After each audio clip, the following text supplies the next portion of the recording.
Welcome back to another episode of the Unbreakable Sentai podcast. I'm James. I'm Darius. And I'm Noah. Episode 33. Put an M on your head, make you Luigi's brother. Dang. Straight He did bars out here. What the fuck did you say? Practicing your freestyles. That Cole album, dude, was fucking incredible. King Cole is back. If you haven't listened to J. Cole off season, listen to it. He's killing it. Put an M on your head. Change your life. Yeah, it's a classic, I think. And it has classic potential. We'll see in 6 months. All right. Yeah. Put an M on your head and make you Luigi's brother.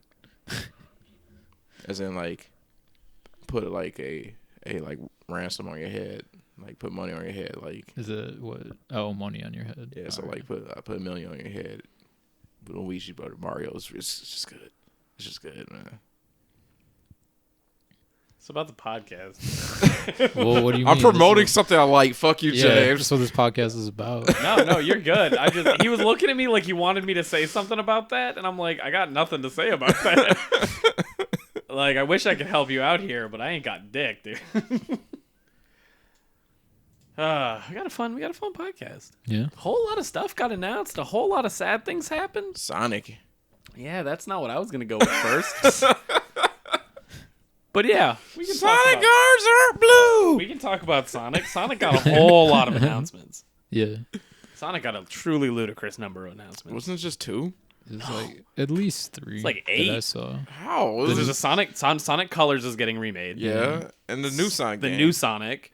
There's a new Sonic Origins collections that's Sonic There's a new Sonic. 1, 2, 3, and Sonic CD are coming out all in Whoa. one thing. There's the Sonic Colors show coming out. There's a Sonic Colors show. Yup. Like, dude, they announced loads of stuff. It's ridiculous. Wow. 1, 2, 3, and CD. I never played CD. CD's my favorite, or at least it has my favorite track, because it's got Sonic Boom, which, not to be confused with the bad game and good show. Sonic Boom, the song, is 10 out of 10. I don't think I've ever heard it. Bro, it's got an intro music video that they put out, and Sonic is a baller in it. I'm gonna show you guys when we're done with this. You're very excited about Sonic. Boom, Sonic Boom. I heard that song. Sonic Yeah, Boom. I've heard that song. Save the world from disaster. Dude, it's so good. Yeah. Make believe. What? It's Secret Rings. Oh yeah. 7 rings in hand, dude. Yeah. So we're gonna play that 7 sometime, right? rings in hand. Fuck that game. Now, is that Crush 40 or is that Zebra Head? Because it could be either, because they both suck. Yeah. I mean, yeah, I don't even want to talk about it. All right, let's talk. Let's get the sadness out of the way first, right? I Miura. didn't get my Yeezys. Yeah. Noah didn't get his Yeezys, so we can all pray for Noah. F's in the comments, Yeah. please. 6 tries, none of them. Go on Twitter, 80 pairs for bots. It's the fucking worst. Oh yeah, I didn't tell you about that. I went on Twitter to see how many people actually got them, and I saw just multiple posts of they copped like 87 pairs because they used bots so that they could resell them. God. It's great. This is a problem. 100%. I think they need to, like... Well, it's Corona, so you can't, like, physically Yeah, do this shit. the bots even like do like VPN IP shit to like, dude, it's so fucking dumb. You need to get a bot, dude. That's what you... That's what I was telling James. Yep. And I was Do it and use it for good. Yeah. You know? Well, like, I just want a pair so that I can fucking wear them. Like, I'm so mad if people just buying them to, like, collect them, to keep them in a box for, like, show and just to say that they have them. Or people buying 1 billion just so they You can sound make some like money. the bad guy. I was watching Pro Jared's Pokemon trading card game 2 playthrough. Oh yeah. Yeah. And the main bad guy steals all the cards from everybody. And when you go face him, he's like, I stole all the cards because I feel like Pokemon cards aren't supposed to be just collected. They're supposed to be used. And he has 4 different decks you gotta play And against. he's completely correct. Yeah. Like, yeah, but he was just like butthurt. He was just mad. He was like, I don't like the way people are playing them. It's like, but Well, like, You didn't buy them. I mean, like, if someone buys the cars or wins the cars, they can do whatever they want. And then he sees the error in his way. He's like, I'm going to give my car. I guess you beat him into the Shadow Zone or something. Yeah. And he gives all his cards back to Into everybody. the Shadow Zone. What is this, Yu-Gi-Oh? No, now? I'm like- it's a card game, so which is like, I fine, you know, people could do whatever they want with their I mean, shoes. collection, I'm not so butthurt about, but like the reselling market for sure. Oh, Fuck it's that. fucking You're a ridiculous. scumbag if you scalp. Like, if you collect it, sure. Like, I'm still a little mad about it, but I don't know. They're shoes; they should be worn, right? I don't know. Yeah, Yep. but That's how I some people feel say about them as like art pieces that should just That's be. true. You know, Well, like, put up. yeah, I appreciate them because they're like so different and Yeah. kind of like artistic. They're straight out the future. Yeah. Like, they're just crazy silhouettes and nobody's doing that shit. Like, fucking Nike just fucking retros all their Jordans. Like, they don't give a shit anymore. Yeah, I don't know. It's like nobody's pushing it. And the one person who does it, Adidas, is just like, yeah, we're just going to limit the supply on these shoes that we can make for like 5 fucking cents. And it's like, great. yeah. Scalpers suck. The shoe industry sucks. America sucks, man. Yeah. Yep. That's why we gotta go to Ireland. That was why I gotta go to Japan. So I can fucking James looked at me like, stop being jealous of all the expos and shit they're putting out. Ireland specifically? That's what you mean. it's not America. And you're right. I had no idea about the political climate in Ireland. I don't know how bad or good it is. I mean, they hate the not English great. as much as I do. So. That's true. That's absolutely true. It just seems like it's always cloudy. Everybody In hates Ireland. the English. Yeah. Even Fuck the, the like, the British. English hate the English. So yeah, we got sad news about Noah not getting his shoes. Yeah. We got not as sad, but still sad news of fucking Miura died. That's the worst. Yeah, that's absolutely the worst. Fucking He died at Berserk's the never beginning getting of this finished. month. Oh, We'll find out until we'll the see. 20th. Yep, I don't he trust died on him the not 6th. to leave that money on the table. It fucking sucks. You're right. Hopefully his estate takes care of his IP. We'll I see. mean, I hope you're until- right, Noah. I'm scared they're gonna be like, okay, we can finally do what we want with Berserk. Motherfuckers love it. Motherfuckers eat it up. Yeah. Let's release this thing monthly like it's supposed to Right. be. Yeah. Just ruining and running into the ground, just like everything else Yeah, is. From what I heard, one of his assistants is going to try and finish it. Yep, I don't want to hear that, but that makes sense. Yep. That Granted, makes if sense. like he worked with him like every day and stuff, like I mean, it's still like not the same, but Yeah. it's at least better than it Yeah, if being they given to grabbed- some schmuck. Exactly. yeah, I'd agree. I mean, I'm gonna see what people say about it before I go and So read it. me. Yeah, So but you're gonna like see what I yeah. say about it's it. it's still gonna have that stench of it's not Miura's on it, Yeah. so like everybody's not gonna be happy at all. I don't Is think. it even possible for him to do better? Like we don't know though. I like, think it's possible. We can't because- possibly. Well, do you mean by story or art? I was thinking more like story. Story? I think it's absolutely possible to do better story wise. Yeah, Because Yeah. he's been on a boat for 8 years. but that wasn't story. That was just him not making shit. You're right. Because if you look at it, because I read it, I started reading it after the boat. He wasn't on a boat that long No. for me. Yeah, he was only on a boat for like 3 months. No, but I think I will say this. I think I like Miura's art when it was not digital way more than his digital art. So I think his art could, even if he went backwards and kind of went more to that older style, I think his art and the story could technically be better. But we'll see. Yeah, we will see. You're just like Berserk sucked. It could be better. Dude, yeah, his old art compared to his new art, like there's some It's different. but Yeah. I don't know. it's a little, it's weird, right? It's a little, I don't want to say generic, but like it's a little It's more shonen. yeah. And like it's vaguely not even upsetting because it still looks amazing. Yeah. But it's like the character doesn't need to look like that, you know? We're talking more with Casca.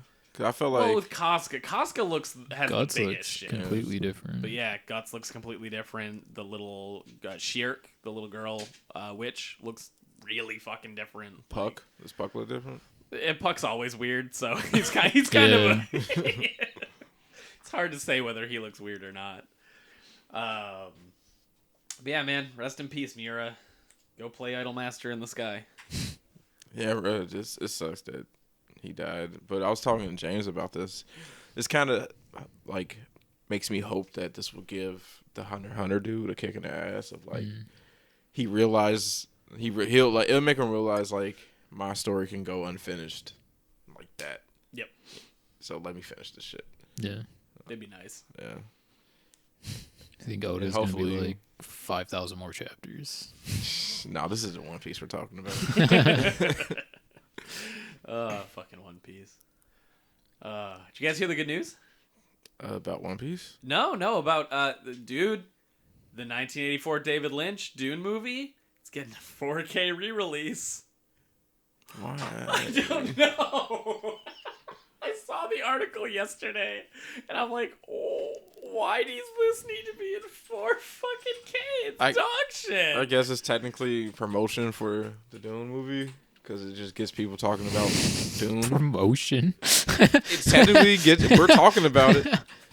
We're talking about it. Yeah, I mean he's right, but You should check out this movie. Watch this movie first. Yeah, I'm not going to watch that second movie. yeah, exactly. Because here's the problem with Dune 1984. It's not. Here's the problem with it. Yes. There's The only singular problem. There's one problem with it. Are you All right. ready? It's not so bad it's good. It's just really bad. Because if it was like The Room, right? Or like a really shitty I B disagree. movie. A lot of people I've It's just- heard, like older people who know nothing about the Doom story, like the real story, thought it was perfectly fine because they went into it as like, oh, sci-fi movie. I like That's their sci-fi. expectation. That's fair. But then again, those people don't matter. Yeah. Fuck those people. I understand, but Because here's the thing. I'm sorry. Your mom's opinion doesn't fucking matter when it comes to The Witcher, Darius. The Witcher was bad. Like, I mean, you're right, but as like a movie, But it's not no, a good that bitch movie. still flopped, I'm pretty sure. I don't Nobody know. liked that movie. I don't Dune? know. Yeah. Yeah. It nobody. flopped hard. They literally, we've talked about it, but they had to give out pamphlets just to like fucking pregame people for this movie. Yeah. It's Really? like, yeah, like Yeah, the it was Benny straight up- Gesserit, the Gom Jabbar, like definitions of words that they're going to use in the movie. Yeah, because they like don't Kwisatz explain it. Haderach. Right. They literally gave them like double-sided sheets of paper, or like fucking learn this before you watch it. It's embarrassing, Yeah. to say the least. Like, oh my god. So yeah, that's coming out in 4K. So I'm really glad I bought. Yeah. I can't $4 believe movie. people go into that blind and like it.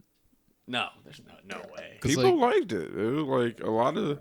Like, Like- that, Yeah, Dune's people with- amazing. People should like it. People but with 2 brain cells. Nah, you One know of what I them think? died. People with during 2 the- brain cells Nah. would get lost It's before a they lot- left fucking Caladan. It's a lot of people who just like sci-fi and will watch anything for sci-fi. The sci-fi channel proves this, you know? Yeah, okay. Dude, you don't know anything about Dune, and that opening scene happens with the fucking navigator.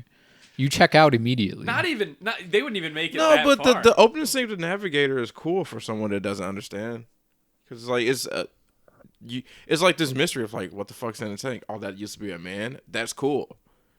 If Yeah, you but do don't they understand know what's that? going on. I don't Yeah. think they know that. They don't say it used to be a man. But you Right. can, it gets your brain going of thinking that might have been a man because it talks. Yeah. You know, like But it talks through a machine, so maybe not. That could just be a like it doesn't. yeah, but that's actually the make thing. you Like think. it's sci-fi. It's just that's what people but love about there's also sci-fi. no aliens in Dune. You're 100% right. But I'm they not don't saying you're explain wrong, that too. dog. So they're like, I'm I just don't know. defending the people who like Don't defend the people who like Hitler, Darius. who are sci-fi fans and went into it without knowing anything about without anything about the story. They said the movie was all right. I know Yeah. a couple of people who like said, Like personally, yeah, I was like, oh yeah, I remember that movie. That Give me movie. their names after this podcast. I want their names. But all those people knew nothing about the book. yeah, Every person that said that knew nothing about the book. yeah, but that's not a good sign. Yeah, but that's the thing. That's what I'm saying. Like, it did well as a sci-fi movie because when you watch a sci-fi movie, most time you go in just one to see the world and one to Yeah, see 'cause cool stuff. If I go into a sci-fi movie that doesn't have an established title, like a Star Wars or a Star Trek, right? I go, I wonder what cool ship they're gonna have. Is it gonna be aliens? Yeah. You know, What's the gun that they're gonna shoot? And then they Like- show you a cat taped to a fucking rat. That is an antidote for poison, I guess. And then pelvic thrusting shout machines. Yeah. And then chocolate syrup fucking heart plugs. Like yeah. But then the worms are cool. the worms did look cool. Yeah, and so like, and then in 1984, they couldn't ask. You know, that's things were limited. They didn't have that many sci-fi movies out, and the worms were cool. Like, I'm just saying, like a lot of people. Oh, I'm sure people enjoyed it unironically. Yeah. The shields.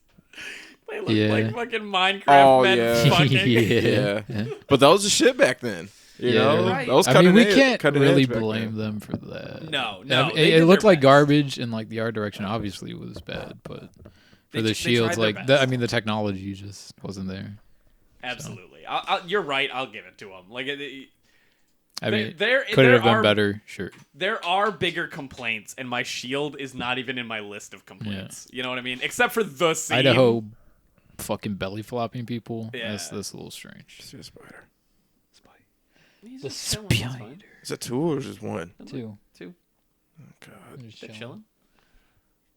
I think they're just jumping spiders. I think they live behind your cat thing. Good. Good. So yeah, it's getting 4K re-release. It's getting a 4K fucking re-release for no I reason. I would really like to see those numbers. How many of those they sell? Same. Absolutely. I So really we're gonna wanna get the know. 4K. We're not gonna watch it, but we're gonna turn it on and like fast forward just to see how. 4K it is. Yeah, exactly. Yeah, You have a 4K TV, right? absolutely I do. Cool. And I've got a PS5 which plays it in HDR 4K, so we're good. Hey, Please don't come rob me from my PS5. dude! I probably saw very on the fucking excited. Facebook Marketplace, some dude was selling his PS5, and it looked like the controller was chewed on by a fucking animal. And he's like, "Yeah, I'm looking for a motorcycle for trade for this." You're out of your fucking minds, for one. I mean, I guess the controller being chewed on is at least that's not too bad. Yeah, But he you can did show it assume the and make a rest of point it. to show it off. So you gotta give him props for that. Exactly. Fucking people, dude. So I got one more thing about movies, and I'm actually super excited about this. Fucking Sam Raimi and Bruce Campbell are filming Evil Dead 4. They start filming this month in New Zealand. I'm Nice. excited. I've only seen the second Evil Dead, the one where he goes back in time. Yeah. That's 3. That's the third one. That's the last one. Yeah. I don't. That's Army of Darkness, which is Evil Dead 3. It's the best one. Yeah, absolutely. Um, Technically, it's not the last one though, because there's the show, which is a Yeah. continuation. But he's not in that. Really, He's in the is he? show. he's in it, He's in yeah. season 2 and He's 3. not like the main character. Correct. Though. Yeah. Correct. Have you watched the show? Does he have a kid? Does he have like a nephew that can take I- up the chainsaw at all? Or Take up the chainsaw. There's a girl that is. You have to the cut main off your own character. hand. I remember she's pretty good. does she take up the chainsaw? Well, I don't think she takes up the chainsaw. I think she has her own chainsaw. Oh, okay. Yeah. But no, he's great, and I love it. And I'm so happy that they're releasing that. So, like that they're doing it. It's called Evil Dead Rises, which is a perfectly fine name. I'm interested in the story of like what they're gonna have him doing because he's too fucking old, man. Yeah, 62. Damn.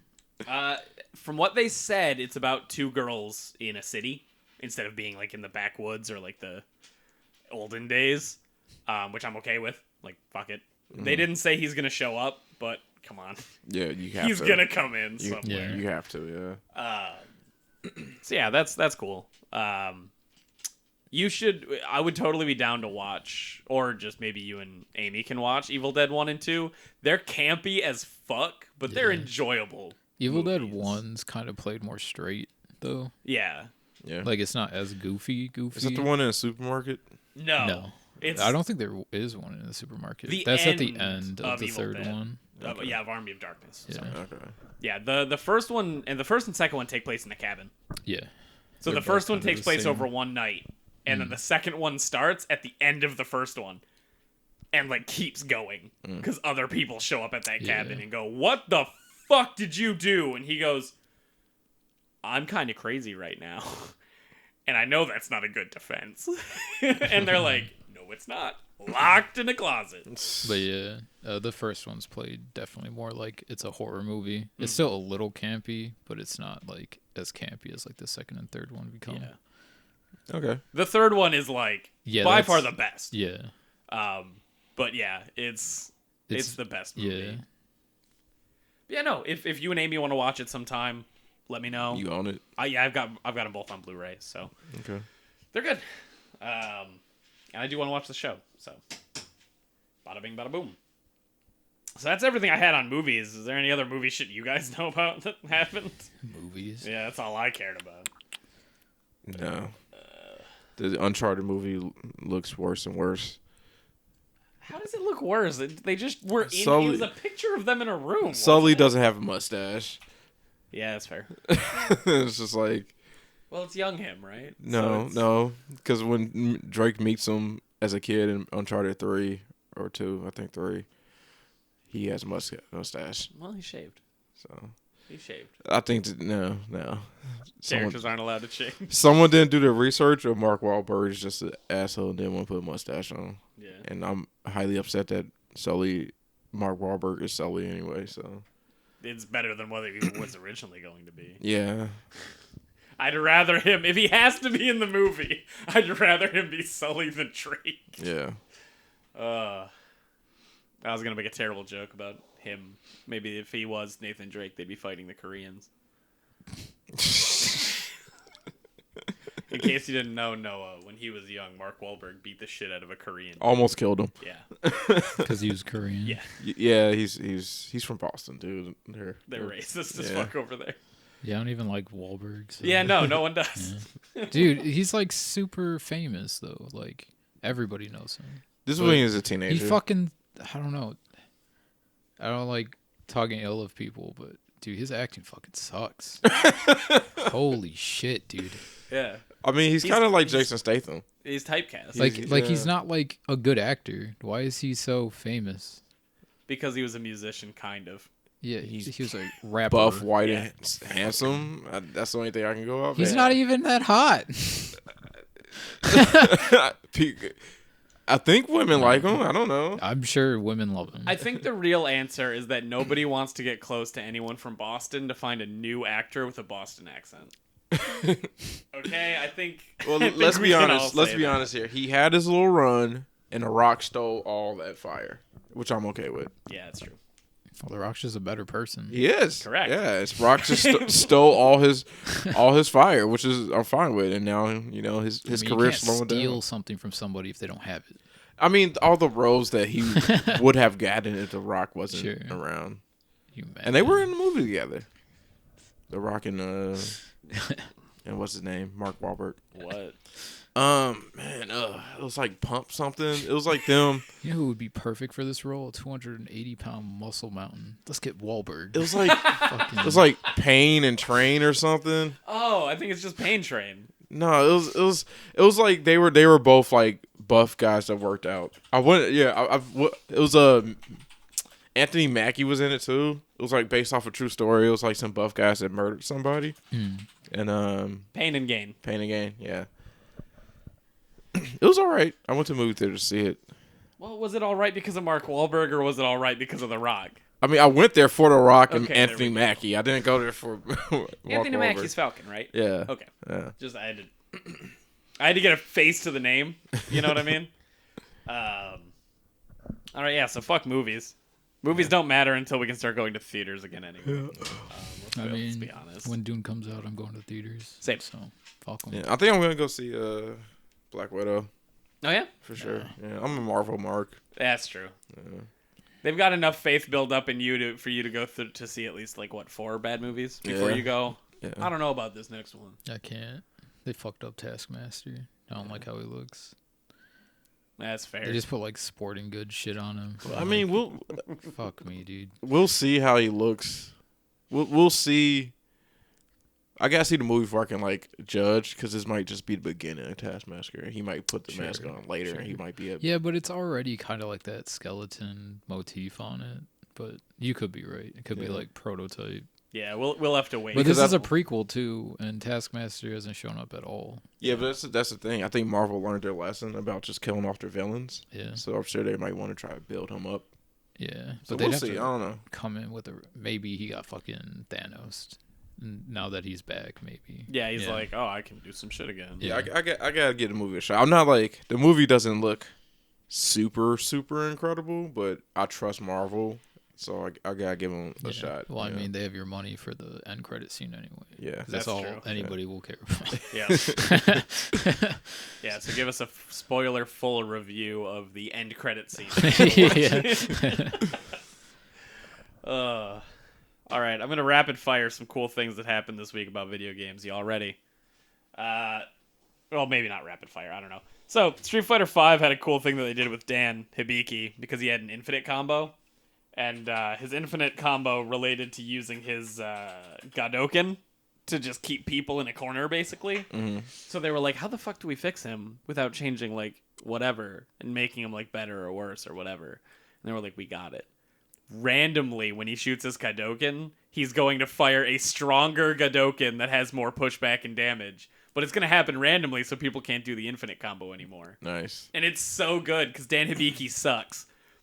So he's just like, he doesn't know when it's going to happen, and he just is better sometimes. So he's putting out these like shitty ones, and then he'll get a good one. He'll get a good one.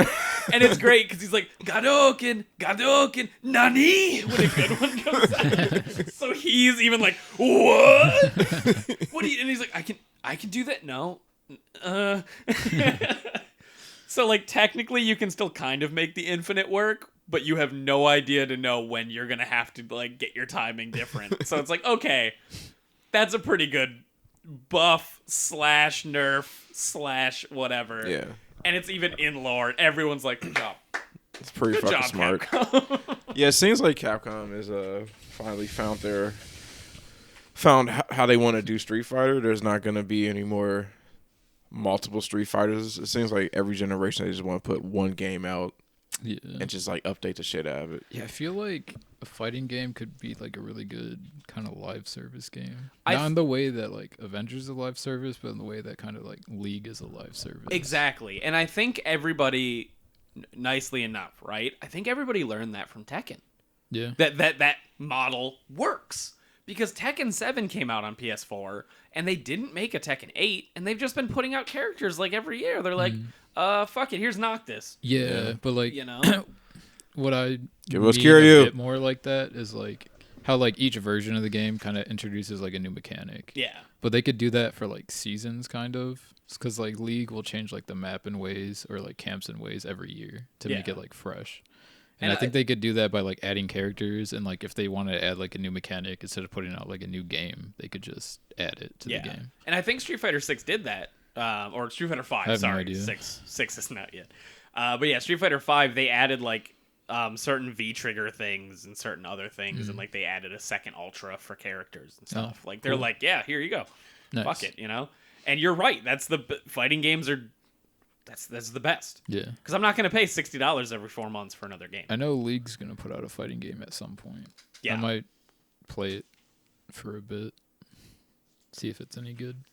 It'll probably be at least fine. Yeah. You know, like they Riot's don't make going hard. bad games. They're putting out a Netflix show, an MMO. They're giving their IP to game studios so that they can make games off of them. Wow. Yeah, like what is it? Battleship Syndicate. The people who made Battle Chasers are making a League game. Yep. Yeah. That's Yeah, smart. that's their RPG that they're putting out. It's kind of crazy. Like I think they're just going to be like the new Blizzard, where they just have like all of these games under them. Until Activision buys them. I mean, Tencent owns them. So. Exactly. Oh. Activision can't do shit. Activision doesn't have China money. Yeah. So That's the only thing that kind of sucks. well, but- shit. Tencent also owns a stake in Blizzard and Activision. Yeah. So I mean, if their games are half as good as how they went into tactical shooters with Valorant, like, I'm excited. yeah, perfectly valid.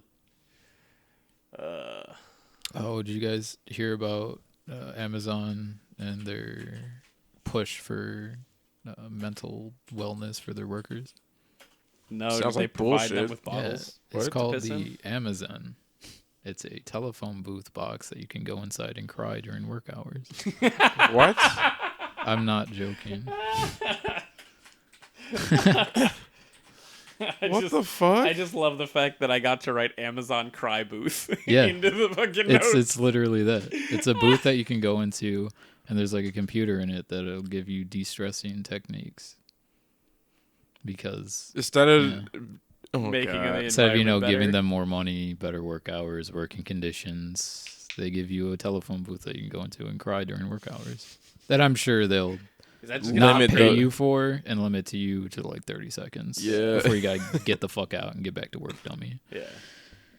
It's great. They could make that even better if they just make it a combination cry booth / toilet. Yeah. Yeah. Nah, because then no, that's not them.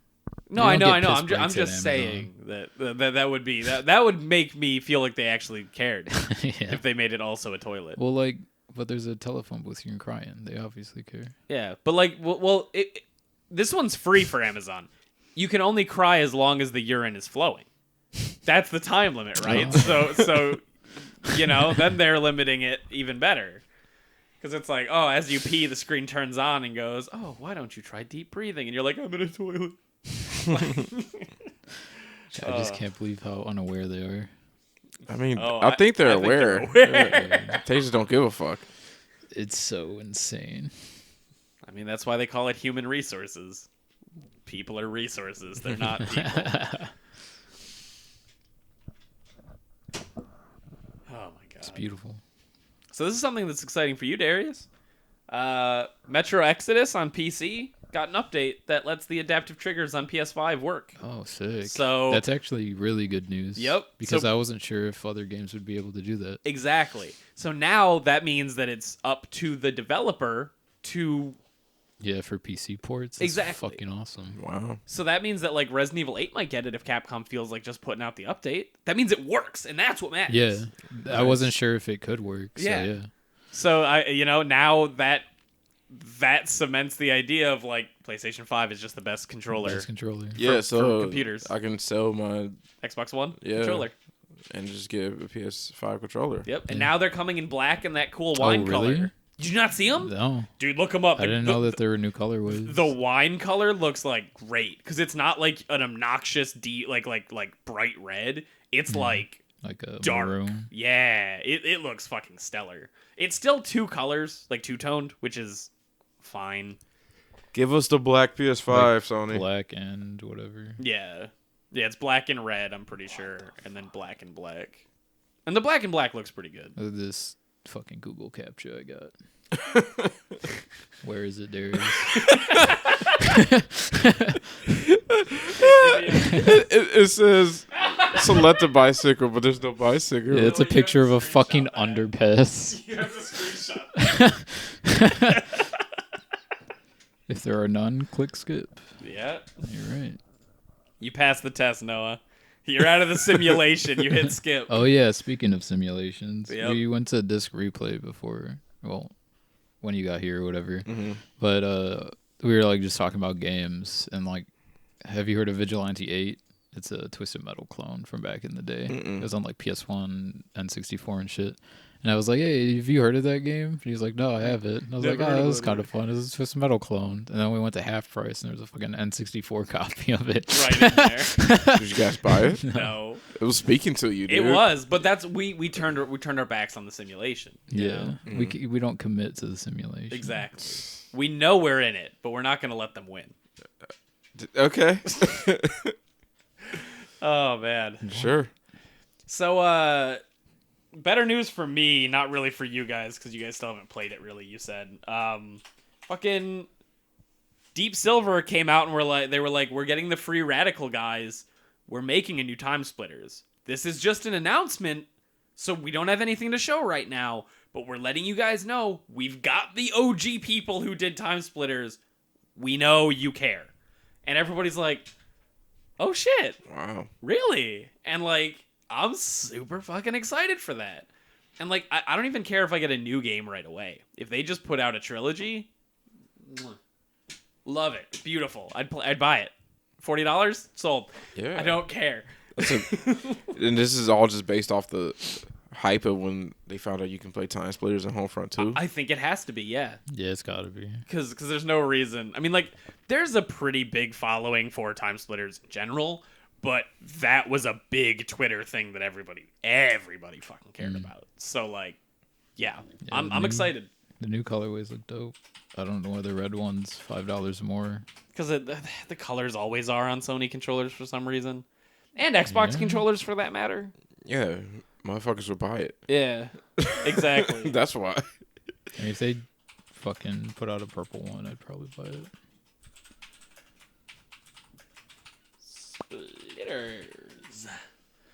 Not that it really matters, but whatever. There's a big Dragon Quest Expo. They're making Dragon Quest 12, which is going to be for like more adult. They said it's going to be more adult oriented, which just means that it's probably going to be slightly less kiddie story wise, but we don't know. They said that someone's gonna die. Somebody's going to die. No, loads of people die, but that doesn't make it a good game. They said they're going to change up gameplay mechanics and stuff like that, which is fine. Is it just traditional turn-based? They haven't showed anything yet. No, I mean the 11. Yeah. Just nothing special at all. No. Arguably, it's even more of a slap in the face because you can turn from regular turn-based where everyone's in a line, or you can switch to a mode where you walk around and you can move around the enemies and stuff, and the enemies can move around, but it doesn't do anything. So you can move around. I understand what you're saying, yeah. but why if it doesn't do anything? To make you feel like you're doing something. It's not good. Okay. Yeah. Like, literally, physical attacks, even if you're on the far side of the circle, will still hit no matter what you do or miss. It doesn't matter. Like, you can be behind an enemy and attack them, and you're not going to get a higher chance for a crit. It doesn't do anything. But they're like, this is what you want, right? And we're all like, no. Yeah, people fucking sucked it up, James. Yes, that's what they want. Yeah, apparently. People suck that shit up. Well, apparently not, because if they're saying 12 is going to be different, they knew they had to do something. I don't think so. I think 11 was very popular. 11 sold really well. People were just mad. People didn't care. Yeah. Like, it sold really, really well on PC, but that's because people modded the shit out of it to have more than 2 music tracks and things like that. Like, it's rough. Dragon Quest X, the MMO, is getting a new version coming out that's much smaller, and it's going to be single player. So people can actually play the story, because 10 was exclusively to like the Asian market, pretty much. And then they're remaking Dragon Quest 3 in the Octopath Traveler engine, which is kind of cool because people are like, please do that for your old Final Fantasy games. We'll buy Final Fantasy 4 in the Octopath engine or 6. Matt was telling me that people are trying to get them to redo Final Fantasy 6 and Chrono Trigger in that engine. Yep. Which would be very dope. It would be amazing. Chrono Trigger would be kind of weird just because of how combat looks, but I think it'd be good. I mean, they can make it work. Oh yeah, totally. I don't know. I feel like Sony acts like Chrono Trigger doesn't exist anymore, though. Square, you mean? Oh yeah, Square. Yeah. Speaking of Chrono Trigger, Noah and I saw a copy of Chrono Trigger in box at Disc Replay. Guess the price, Darius. What system? Super Nintendo. Super Nintendo. Guess the price. The DS one is sold out for a lot. The original Super Nintendo one, I'm gonna say 200. You are one foolish motherfucker. 5 times, baby. $1,000, Darius. Holy shit. Yep. $999.99. God damn. Yeah. So I bought it, and it's now in a frame. Yep. Dude, I sent that picture to Matt, and Matt was like, did they put the fucking sticker on the box? And he's like, no, there's a sticky note underneath. Okay. Because he was like, what are they doing? Yeah. At least they're smart enough, I guess. Which means that dude probably got $200 for it. Yeah. Pro tip. No, they did give you a fair price. Yeah. They give you at least like half. That's fair. When I sold like TurboGrafx shit, they gave me a pretty good price for them. It kind of makes me wonder why the fuck did he sell to Disc Replay if he knew what he had. That's true. I guess he couldn't wait for the money, which is unfortunate. Very true. Yeah, he probably just got kind of shafted. Oh, well, it is what it is, I guess. But yeah. I mean, it was his decision. Yep. Yeah. Somebody's going to buy it. with way too much money. Yeah. Oh yeah. I mean, nostalgia's big right now. Yeah, I mean, geez, You're fucking right, dude. Didn't I just say I'd spend $40 for Time Splitters 1, 2, and 3? Like, I don't know. I feel like nostalgia is always important. Like, Yeah, but it's booming right now, especially in the Pokemon card market. cards. Yeah. very true. Oops. Dude, I saw another Facebook Market thing because I was fucking browsing for almost no reason to see what's there. I do But that all the time. for the Pokemon TCG specifically, I wasn't looking for it, but it was just there. Some dude bought like 40 boxes of Jungle. Cinnamon Toast Crunch because it had Pokemon cards in it, and he was selling for like $10 a box. What the fuck? Yeah, Smart. is it? I don't even know how much those cards in the box. I mean, are Cinnamon worth. Toast Crunch, it can't be more than $5 a box. Yeah, it's probably like 3 or 4. And he's selling them for 10. So Yeah, That's but what he's if- asking That's what he's for. asking. So if nobody's buying them for that, I just expect everybody to be stupid and just go out and Yeah. buy Pokemon cards for whatever the fuck. I mean, the That's what listing he's that I looking saw for, was originally $380 just because you want to sell it in bulk, but it was striked at 10 because you want to sell them individually. Probably because nobody was fucking buying them. yep. Because it's like, yeah, I don't really need fucking cinnamon Imagine toast being the Pikachu. dude going through the fucking shopping, just check out with a fucking box. There's like a heart full of fucking Cinnamon Toast Crunch. You're like, oh, I just really like cereal. I hope the person's like, I hope the person that was helping him was like, oh, are you gonna donate these to a homeless shelter? It's like, And he's no, just I'm like, reselling them because there's if he was Pokemon cards smart, in them. if he was smart, he'll say, I work for an orphanage. yeah, And then you can't get on someone with, I mean, for that one. I don't think they wouldn't not sell them to him. yeah, But no, this is protecting his image to one person. He's never going to see him again. yeah. Okay. Oh fuck. Hey, that might be his local jewel. He might see that person Dude, again. he probably went 3 cities over. Yeah, I For would. sure. I would hit up 8 Costco's in fucking Milwaukee. That's what I'd be doing right now. So the last video game related thing is for some reason Dying Light came out of nowhere. Dying Light 2 2. is back on. Has a release date of fucking December 6th. And looks amazing. Looks That's what I great. heard. They changed up everything. Dan was telling me that like They changed everything. they changed everything. The animations looks way better. The combat looks way better. Nice. The grappling hook isn't just a fucking like Spider-Man get me out of jail free card. It looks like it actually has like Purposes. rope physics. Yeah. So Oh, like nice. it actually works like you I love that grapple and shit. slide. And I'm like, oh. So yeah, dude, I don't know. I'm excited. That's a day one purchase for me. Yeah. Easy peasy. If it works similar to like Pathfinder's grapple, Yeah. fucking love that shit. Yeah. Pathfinder's grapple's really good. It's so fun to use. Oh no, I was playing Titanfall 2 and I found a bunch of Pathfinder robots. Oh yeah. Yeah, because they're just characters in the game. Oh nice. And like, I walked up to one and he was like charging a generator with a gun. And I had to grab that gun for a mission. And I took the gun from him because he's just a robot. And his little screen was happy. And then he looked at his hands. And then went to a sad face. And I was like, oh, what did I do? He didn't deserve this. You're gonna get him fired. I know. I feel so bad. But I left. So And he took gets a gun. sad. He took his gun. Sorry, pal. I need this more than Humans you will do. pack bond with anything. Oh, fuck. But yeah, that's the last thing video game related I fucking have. how's your experience with Shin Megami Tensei 3? Devil Eater 18? Devil Eater 18. Yeah. It's close enough. Nocturne's pretty good. Nocturne's good. It's exactly the game I remember playing, but at a frame rate that's not a PS2. It's So good. Very good. Music's good. The voices are unnecessary, but I guess I'm happy I have them. Can you turn them off? No. Okay. Yeah. Well, technically you could turn voices, like the voice volume off. Mm-hmm. So I guess technically, yeah, you can. But yeah, it's neat. Yeah, it's the game I played, and I'm playing it again because I like it, and I don't own it. I do own it on PS2. Well, Forget that. Okay.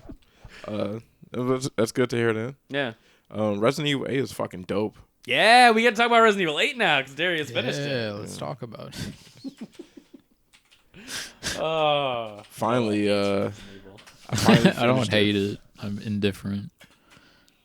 I really enjoyed this one. I think it was one of the better Resident Evils. I agree. It's I like what they did with the story. Yeah, spoilers for Resident Evil 8. We're just gonna fucking talk about them. It's been 3 weeks. The memes have been good. That's Yeah. all I've seen about it. The memes have been fantastic. The ones with the Duke are great because he's just holding a joint. He's like, "Oh, is the booth satisfactory?" Oh, that's I perfect. was like, "Yeah, Have you seen the one with Ethan on the fucking lawnmower with the chainsaw? I don't think so." Oh, dude, that one's 10 out of 10. But yeah, I like where they took the story. I liked how Ethan. I get spoilers right. Yeah, spoilers. I like how Ethan's just emoted, and that's why he can take such a punishment. And the small detail of when Ethan does like the first aid liquid stuff, just pouring it on him, it works for him. And when you play with Chris, you just inject yourself with like some serum. Yep. It's not the same first aid liquid shit. Because in Resident Evil 7 in Chris's DLC, he has the serum. I was like wondering. I was like, just use the fucking first aid, dude. That's just much better. Yeah, it's all over there, and you can just pour it in your eyes, and your fucking Yeah. butthole closes up. But Like, they thought about that, which was super cool. And Ethan dies at the end, which was kind of sad. But he makes a great ultimate sacrifice for his daughter. yep. And And dude, Ethan's voice actor, it was amazing in that last part. yeah, Like, I cared for him as a character when Yeah. he's fucking like, dude, he's so like sad and like warbly when he's like giving his daughter to Chris to be like protect her. Like, I got to do this thing. And it's like the way he says goodbye, Rosemary, to like his daughter is so fucking gut wrenching because it's like, oh, Ethan, you didn't deserve this. yeah. Oh, you're better than this. Come on. I still hate Mia. Yep. Fuck Mia. But you hate her less than you did at the start of 8. Not really. You said you did.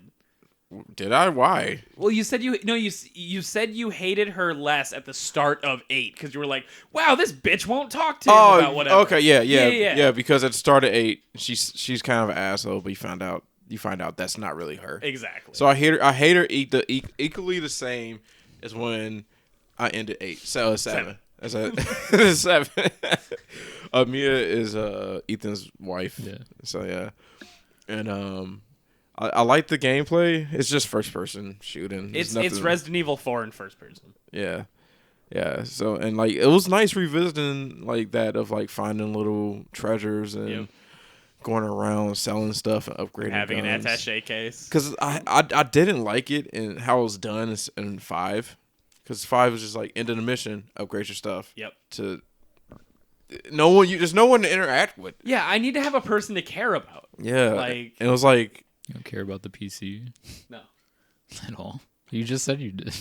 No, I need someone to care about with the buying and selling. Oh. With upgrading my guns. Okay. Sorry. yeah. Because Which in is- 5, that's what we're talking about. In 5, you end a mission and it's like upgrade your shit. But in 4 and 8, there's a character that you talk to that has a personality. And he's like, hey, what are you buying? what are you buying? And like you sell him something, and he's like, ooh, I'll buy that at a high price. And it's like, I love you. He's such a nerd. That's exactly what he says. I love it. Yep, it's so good. And then it's great because like you see him for the first time, and like you're coming out of a house in like RE4. You're coming out of a house in RE4, and you're like just got kidnapped, and you're done being kidnapped. And then a dude shows up in a window outside the house you're at, and Leon just stops and looks at him. And he's like, "Come on." And then you go over there, and he's like, "Welcome," and he like strapped with ammo and guns, and he's like, "Buy some shit, kill some Spaniards." Like, you're like, "You got it." Yeah, they had to make sure to give him a cutscene because you would have just shot him if you just walk and turn the corner. I would have shot him. Yep. Everything in there is attacking you. So why did Ethan break into somebody else's house and feel uncomfortable? Are you talking about the? Isn't that what happened? In Like, eight? yeah. No, he didn't break into somebody else's house and feel uncomfortable. Oh yeah. With Lady D? Is that what we're talking about? Yeah, I have no I idea. think so. I have no idea. I've what- seen memes and shit where it's just like, I'm gonna break into your house and feel uncomfortable. Well, I guess it goes into people's territories, like the Yeah. castle and the house by the waterfall, and like he goes into their house. Yeah, but I don't remember him being uncomfortable. I haven't even Well, seen is he that not meme. scared shitless that there's like 30 vampires coming after him? I mean, yeah, but he's got to save his daughter. Yeah, the whole point. So yeah, he's going into these places because they're like, your daughter might be here. And he's like, I gotta go because I'm a dad now. I gotta save my So kid. is the baby half zombie? No, the baby is cut into 4 pieces. Nice. Yeah, it's kind of fucked. Yeah, because you save the first one, and the Duke's like, you got your daughter. And he's like, no, I don't. Yeah, you He's find like, a flask, and it's just like orange goo in a flask, and you're just like, okay, I guess I'll take this. And then yeah, the Duke's like, yeah, you got your daughter right there in your hand. And he's like, what? And he looks at it, and he's like, clean it off. And It's he like, goo goo rubs it. gaga. Yeah, it straight up says, like, Rose head. And he's like, what the fuck? They cut my baby into quarters? And the Duke's like, I didn't have shit to do with that dog, but yeah. But you might be able to fix her. And Ethan's like, what the fuck? What do you mean I might be able to fix Yeah, her? she's dead. Yeah, dead baby. Like, so, but yeah, I really appreciated how they did this game. I like the village. I like exploring around. Yep. I liked it more than 7.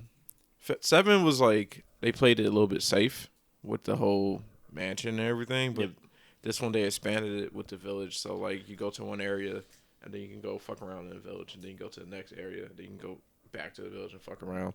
So there's like a hub world. yeah. Yeah, and this game really scared me. There's a part where you like encounter a puppet lady and she's fucking with your head, and it really gave me a lot of fear.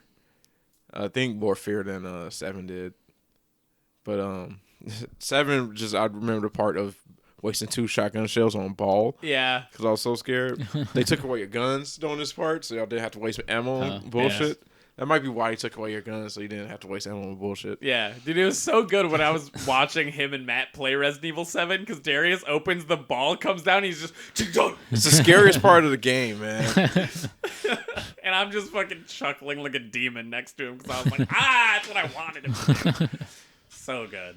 But yeah, I really appreciate this game. It was worth my $60 for sure. Yep. Nice. And I can't wait for whatever the next two sequels are because they set it up for 2. Oh yeah. Yep, because there's a moment where Chris is like, we got to figure out why the BSAA is here and sending down bioweapons instead of soldiers. And then a 16-year alleged time skip happens. And a dude's like, hey, Rosemary, which is Ethan's daughter. She's like a teenager now. She's like, Chris needs They you. stitched her together. Yeah, pretty much. Cool. She Yeah, comes it's fucking back. duct tape. It's alright. Yeah, dude, that's how you save a baby. Doesn't Mother Miranda just pull her out of the ground or something? Out of the goo. Yeah. He Yeah. takes like all of the vials and tapes them together. He's like, "You'll be okay." Daddy's here. Oh, that's almost the saddest one I actually have. One cool thing I did appreciate about this game is that it humanized Chris a little bit more. Do you know Chris, the Resident heard his Evil? name. He knows of him. Yeah, he's just like the Resident Evil face. Is he? I thought it was Leon. No, If I had to pick one character that I know about, it would be Leon. It'd be Leon. Yeah, but they make Chris like They use Chris more, I think what Darius. Chris is in more games by far. He's the guy that they're always like, bring him back. He started the story. He started the journey. He's got to end the journey. Did and he? No. Was he in the first? Yeah. yeah. And He's in the 1st, the 4th, the 5th, Code Veronica. the 6th. Yeah. Sorry, when I said 4th, I meant Code Veronica. Oh yeah. Yeah, Code Veronica, 5, 6, 7, 8. 2 of the movies or one of the movies. Yeah, and Leon only has 2 games. Yeah. So. Nice. But, Ethan has 2 as well. 3. He has 3 games. Oh, the Unbreakable Chronicles. No, it's 2, 4, and 6. What? Oh, he is in 6. I forget 6 is this, dude. It's not good. But yeah, Chris just became the fucking. He became like a fucking action hero, to the series, pretty much. Yeah. He just In the worst way. He just does a lot of just crazy shit, like punching boulders and flying jets and shit, and just Look, flying jets makes sense because he was in the Air Force, okay? Okay. I'll give him that one. yeah, okay, but punching boulders is not a skill you learn in the Air Force. yeah, I don't so think you have to learn how to punch a boulder. You just kind of do it. I mean, you're right. In a volcano. but yeah, so he just became this action hero. So I stopped liking Chris. But there's a scene in towards the end of the game where Chris is like in a car, and he has like this crinkled up cigarette, and Ethan just died, and he's just like monologuing to himself of like, I'm tired of this shit. People are dying all around me. I just want this to be over. And like this, just the image of the crinkled up cigarette and him lighting it shows how tired he is. And then they really show his age off the best in this game because he's in his like late 50s. Yep. And he has the crow's feet and wrinkles and shit. So they zoom in on his face as he's smoking it, and it really humanizes him. Like, yeah, he is just an old motherfucker doing this because he feels like old for this shit. Yeah, Much, yeah. he's doing this because he feels like he's the only one equipped enough to do this. And he's literally spent his entire life, like from age 20 something to now, like fighting Umbrella and all this bioweapon shit, and watching his friends die, and he's just like. His family's got involved in this bullshit. Everybody like, sees him as some kind of tinfoil hat conspiracist. Pretty much. not only his family gets involved, technically all of his family. Because he's only got Claire. So they're both in this shit. And he's just like... His best friend is involved in this bullshit. Yeah. Jill, like... But the crinkled up cigarette and him just smoking sound tired of this shit was just really good. And the actor, whoever plays Chris, did a very good job. Yep, the voice actors. The voice acting is amazing in this game. Yeah. It's gotta be. Yeah. It's gotta be something you gotta spend money on for something like that. Exactly. Especially with how big of a thing this was. Yeah. And they did a nice thing at the end in like, because they kind of marveled it a little bit, but I'm okay with it, where words came up and they were like, the father's story is ended, but the next chapter is the daughter.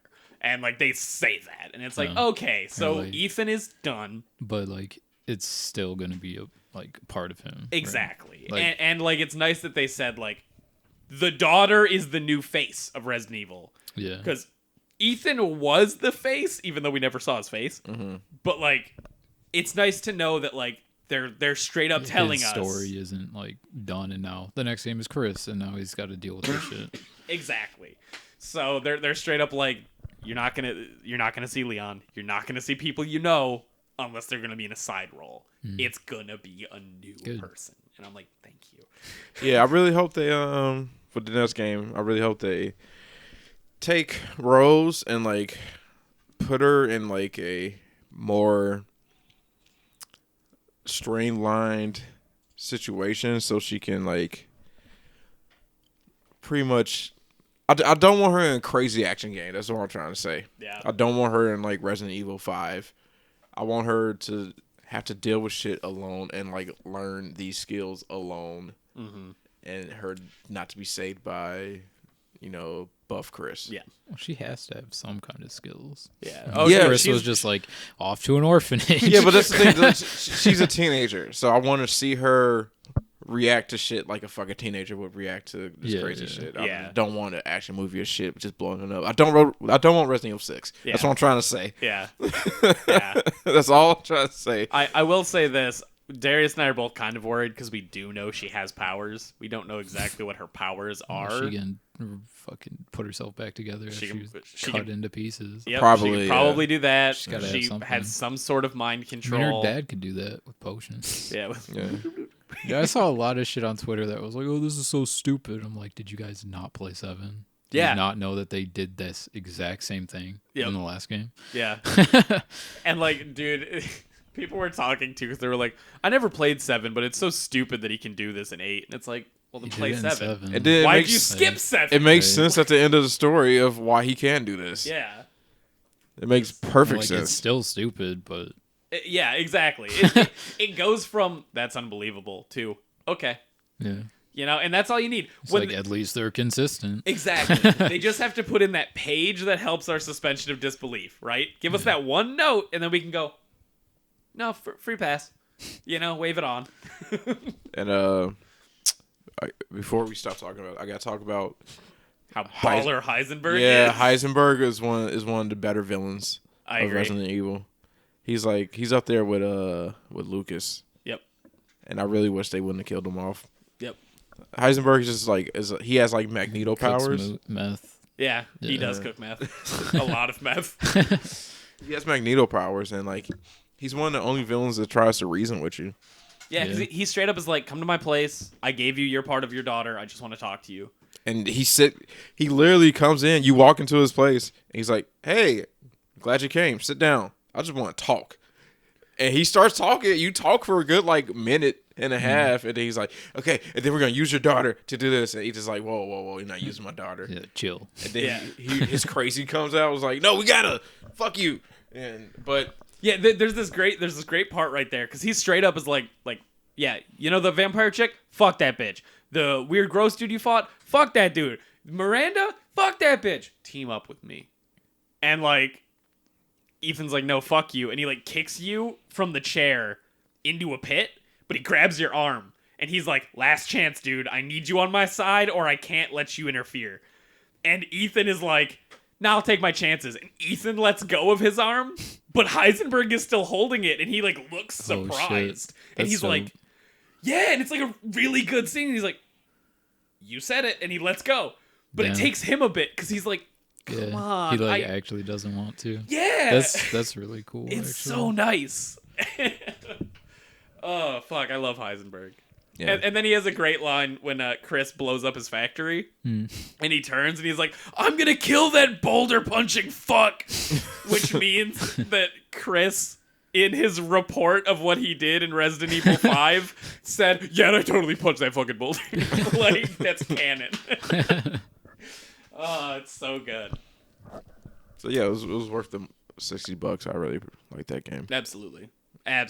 We'll see what happens next. We'll see if we get Revelations 3 with my girl Rebecca. Yep, we won't. She's gone. I know. She's gone for the same reason you wish Chris was gone. She left. Like, you know, she quit. She was too old for this shit. Yeah, and she was 18. So yeah, no, Resident Evil 8 was fantastic. Good job, Capcom. Continue. Please keep up the good work. Literally, I don't think they've released a bad game in the last 4 years. Well, after Infinite. Yeah, whenever that came out. Yeah, I don't know. It's got to be within the last 4, but yeah, that game is bad. Yeah. But then like what? Every Monster Hunter's been good. Resident Evil 8, Resident Evil 7. All the Mega Man collections. Exactly. And it sounds like they're going to announce the Mega Man.exe collection soon, which will make even more people happy. So yeah. Good on them. Konami's Silent Hill, right? Yeah. You think they're looking at Resident Evil going like, no, maybe? They don't care. No, I think they're looking at it like, what can we do? But then the person in charge goes, we already put out a pachinko game. You want to make another? Yeah. Pachinko, they love that shit. And like the two people that actually want to make games are like fucking slitting their wrists. Put some more story in this one. Put some more cutscenes that are gonna piss people off, please. Fucking assholes. So that's all I got video game wise. You guys done with video games? Yeah. Before we talk about anything you want to talk about, Darius, I want to talk about misheard song lyrics. Because have you ever had really, really, really bad song lyric fuck-ups that like completely change how a song sounds to you? Yeah, speaking of that, I was listening to Travis Scott's A-Team song, and he has a line where he says something about Skylar. I think he says all my people Skylar or something. Okay. And I thought he was talking about Skylar from Breaking Bad. Yeah. I looked up the lyrics. He says scholars. Oh. He's talking about how his family is a family of scholars because they're all smart. And that totally changes the song. Yeah, that completely changes that. So on that note, Ed Sheeran has that song "Shape of You," and I fucked up those lyrics. Yeah, because he says, "Last night you were in my room. Now my bed sheets smell like you. Every day discovering something brand new." And that's the lyric. But when I heard it the first time, and like every time after that, I heard, last night you were in my room, now my bed sheets smell like you. Everything is covered in something brand new. And I was like, how can people like this dude? That was a disgusting line. And like, it was so gross. And then like a month or two went by, and I heard it with Trisha, and I'm like, that's such a gross line. And she's like, what? And I told her, and she's like, you are an idiot. After you hear it right, you're like, how did I hear it wrong? Yeah, dude, I can still totally hear. Yeah. Everything is covered in something brand new. Yeah. Like it's so easy to hear for me, and I'm like, so yeah, that changed. Not that I like or hate that song. It's an Ed Sheeran song. It's cool. Yeah. But Heard it like in like what workout place. I think it's his most popular song. I think it is. Yeah. It's I don't know music, but I think it's the one that really like shot him Blew up him to the up. top. Yeah. Yeah, he was he made a lot of money off that song. Oh yeah. Oh yeah, he did. Ugh. Good for him. Yeah, I wish I made a bunch of money off that song. You done? Yeah. Oh. Noah apparently doesn't Done? mishear any fucking lyrics. What? I was like, you apparently don't mishear shit. I mean, God sure, ears over there. but it's like small things. Yeah, nothing that changes the Yeah. entire lyrics of the song. Yeah, this whole time I thought it was a Breaking Bad reference. Which I was like, I mean, Travis Scott's on the up and up. I'm sure you watched Breaking Bad. Who But did then it? he'd be calling his entire family a bunch of bitches. Yeah, that's what I figured. He might have been. That's an aggressive stance to take. well, Skylar is like, I don't necessarily think that she's like a bitch. She just wanted her family to be good. Yeah, And not a bunch of criminals. Yeah, and like, so I don't necessarily like, Yeah. because when I think of Skylar, I don't think she's just. I think I have negative thoughts just because she's annoying. It's like, come on, give us the program. Yeah. Let's make some fucking money. Right. But you're like, she this was- is a TV show. Get with it. Yeah. Like, just lean into it, man. But she was doing the right thing. Yeah, You yeah. know, but you should watch Breaking Bad, dude. It's really Have you good. not seen it? Never. No. No, it's I'd good. probably watch it with you, right? Yeah, I think you'll like it. Probably. it's good. I like every clip I've seen. Yeah, it was good start to finish. I like Bryan Yeah. Cranston. Ryan Cranston before that. Yeah. So like I like him as an actor. So Have an you seen entire it? series of him. Have you seen the pizza scene? Yeah. Yeah, that was an accident, like first take, right? Really? The one where he threw it on the roof. I don't know. right? I don't know. Yeah, I heard that like it was an accident, and they just like left it there because it happened. It's a good accident. Yeah, he was like mad, and I guess he was supposed to throw the pizza, but when he was like fucking around, it like came out and went on his roof, and then it was kind of like a running joke for a while. Did you hear the people who own that house? They were pissed off Oh, I bet. because people kept going there and Yep. throwing pizzas. On Oh the yeah, roof. I thought I thought you were gonna go in. They just kept getting harassed because they're like, "This is the Breaking Bad house." There's constantly people knocking on their door or whatever. So column A, column B, yes, Yeah. but then they were also throwing pizzas on their roof. yeah, that's shitty. Could you imagine coming out to go to work and you look behind you and your roof is covered in pizzas? Like, The least I would do is like if I'm gonna go fuck someone's house with a pizza, I'll buy 2 pizzas, throw one up there, and then leave the other one on their doorstep, just so you know, not to be like I had to do it. I'm sorry. Here's a free pizza. here's a free pizza. I promise I didn't spit on it. I promise. I didn't spit. Ugh. But no, I would never do anything to anyone's house because that's just lame. Yeah, So don't be a douche. Yeah. Don't egg people's houses. You didn't TP anybody's house as a kid. no. It was tradition in my city. Really? Well, no you shit. Yeah, that's what I'm tradition- saying. Yeah, tradition's Fucking different. Stabbing for their homecoming. daughter wasn't a fucking tradition in your town. Kill your first daughter. Yeah, it was for like homecoming. Yeah. I don't. Did you guys have homecoming things? Yeah. they For just were us, it fun. was egging houses and TPing places.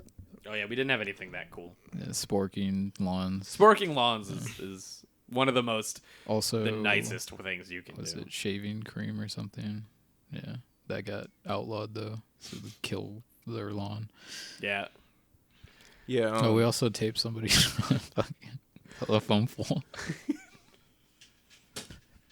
What, just forgot like an that old happened. man that was walking his dog? No, You just it was like one of our friends or my friend's friend just duct taped him to a fucking telephone pole and left for like an hour.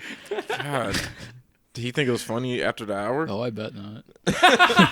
Did you go get him down? Yeah, eventually. probably wasn't an hour, but we did leave and they came back. Oh, that's amazing. Take him up and like, let's go to McDonald's. That's always a teen pissed. hangout. Everything's $1. At that school, it was Burger King because it was like literally like not even a block away. Yeah, sometimes you got to go to the closest one. Yeah. So yeah, I didn't do that. I always thought that was kind of lame, but Yeah. that's just me. Yeah. Just call me lame. I get it. No, I'm calling teenage Noah lame. Yeah. You know, you're different Noah now. You can just teenagers are lame. Yeah. All of them. So, but yeah, I wanted to talk about James talks about this thing of like you can't make games too hard for people nowadays. Oh yeah, because people are stupid. Yeah. And going back to It's Resident Evil, crazy. there was this part where saws were coming down onto the ground. You had to like time it, but there's also things you can shoot on the saws to just totally stop them. Mm. And I saw him, I just didn't shoot him because why waste a bullet? Yeah. And he was, Yeah, in RE, you gotta like conserve the Yeah. shit out of that, right? James Yeah. shot him, right, James? Yeah, I shot the shit out of them. And Dan didn't know us on his first playthrough, right? I think Dan didn't shoot. He shot the last one, but he didn't shoot the first 4. Yeah. Damn. And James' response when we were talking about that was like, "It's people like you of why we can't like have cool things." Yeah, Like jokingly, I was like, people like you are the reason why game devs can't make like more interesting puzzles these days. But so I was Unless thinking it's about that. a puzzle game. Exactly. I was thinking about that, but I kind of disagree with that whole sentence. Like because you were telling me about the Valve thing. Yeah, when they made the Half-Life 2 Episode 2 maze. yeah, and like can you explain it? Yeah, so in Half-Life 2 Episode 2, there's a maze in part of the game. And if you turn on the developer commentary, when you get to that spot, you can talk to like a speech bubble, because that's how they do it. And the developers were like, this was originally going to be a much larger area, and it was an actual maze that like took a while to get through. But when we were doing our sample size of the level, like half the people didn't figure it out. And there was one person that we were like testing it with that kept making the same left turn every time, and they circled for 30 minutes. And we all had to look at each other and go, if this is just a sample size, we want people to actually beat our game. We gotta make this not a real labyrinth. Like Yeah. we can't let people do this. They're gonna say the game is shit. And so they dumbed it down a lot. Now it's straight up like 4 hallways. Like there's one right turn you can make for supplies, but everything else is railroaded. And so yeah, that's a prime example of just like as games are like getting easier than like how games were, you know, back in the early 2000s or even back in the 90s. Yeah, but that was like game philosophy back then. Was you have to make it as hard as possible Yep. to get quarters out of people, and that carried over In to the- home console at the beginning. Exactly. Yeah, I would argue up to PS2, people were still Yeah, but making like things the that. puzzles in the early Resident Evil games were, in my opinion, a lot harder than they are now. Oh yeah, dude, making V-Jolt is still one of the fucking most mind-numbing puzzles in Resident Evil 1. It's where you have to mix the red and the yellow to make like number 9 to make into and like you don't have to know chemistry, but you have to be able to have a notepad in front of you. Which is cool. It's just stuff I always Yeah. want. I've been wanting that since RE4. I want to write stuff down, but nothing's been hard enough where I need to write stuff down. Yep. And pretty play much Digimon World 1. That'll be fun. on the PS1. Yeah. Is that the one with the teddy bear? With the He's bear? On the cover? No, it's War Greymon, I'm pretty sure. Oh yeah, because he's No. going. Metal Greymon, Metal sorry. Greymon. But yeah, and I figured out that we'll probably never really get that in a Resident Evil game, and it's because they are making games easier. But I kind of believe that like just because people can't figure it out, like you said, I don't believe that we should do that. And I think a prime example of like making shit hard and having people figure it out and figure it out as like a community is like. I remember when you and I were playing Dark Souls 1. Yep. You explained to me how to get to the DLC. I thought it was fucking crazy. Can you explain how to get? Because I still don't know. Yeah. We had to kill the boss and then the crystal guy. And, Yeah, so there's a character that you have to kill. You have to kill a Hydra, which is an optional boss. And behind the Hydra in the original game, there's like an item back there, and that's it. But in the new game, there is a giant crystal demon that has a girl inside of it, and you break the crystal, and then you can talk to her, and then by talking to her, you get an item that lets you traverse the like darkness that lets you go through. You know, and then you get grabbed by Manus into the abyss, which is the past. And it's like, oh, cool. So you have to like kind of scour the map because that's kind of out of the way. That's an optional boss. You know? So unprofessionalism. But yeah, so shit like that is cool and fucking crazy. But Dark Souls proves that people will figure it out. And like, even if like, you know, I'm playing a game, say Resident Evil 8, I get stumped by a puzzle. I'll come back to it next day and, you know, look online. People will figure it out. Like, I just feel like game developers shouldn't like make shit easier for people just because they're afraid people won't figure out. We will. We're not dumb. Yeah. And like, there's enough freaks out there that will. Because when I was playing the Dark Souls shit, I was like, who the fuck would have figured this out? Because it was dumb. Well, even in the base game, think about some of the stuff in Aner Londo that you had to do, right? Climb up the outside battlements of the castle while getting shot by arrows to get through a spot. Or Yeah. climb through a roof that you had to, like, turn a lever that opened up one path that you had to then climb down to get back, you know?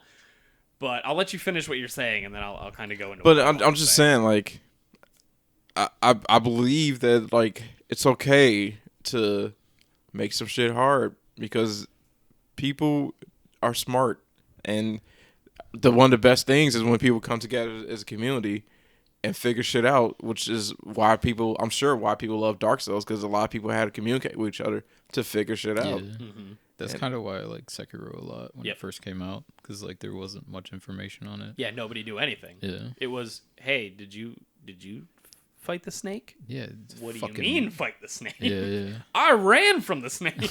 like I just don't think there's anything wrong with making shit where you have to talk to other people to figure things out. And that's how it was back in like fucking dude, playing Legend of Zelda and going to the fucking schoolyard that next day and going, I figured out this puzzle, but I got stumped on this puzzle. And your friend going, oh, that's how you beat that puzzle? I'm going to go play tonight. And then the next day they go, I figured out your puzzle. Did you figure out your puzzle? And you go, no, how'd you fucking do the puzzle? You know, like those were beautiful times. And like the fear of people not figuring shit out is kind of gone now because of the internet as well. Like, even if you're a motherfucker who doesn't talk to people, you can go online and figure something out if you are really struggling. Yeah. And I don't know. I feel like games should be designed where it's not for the lowest common denominator. Yeah. Yeah. What do y'all think?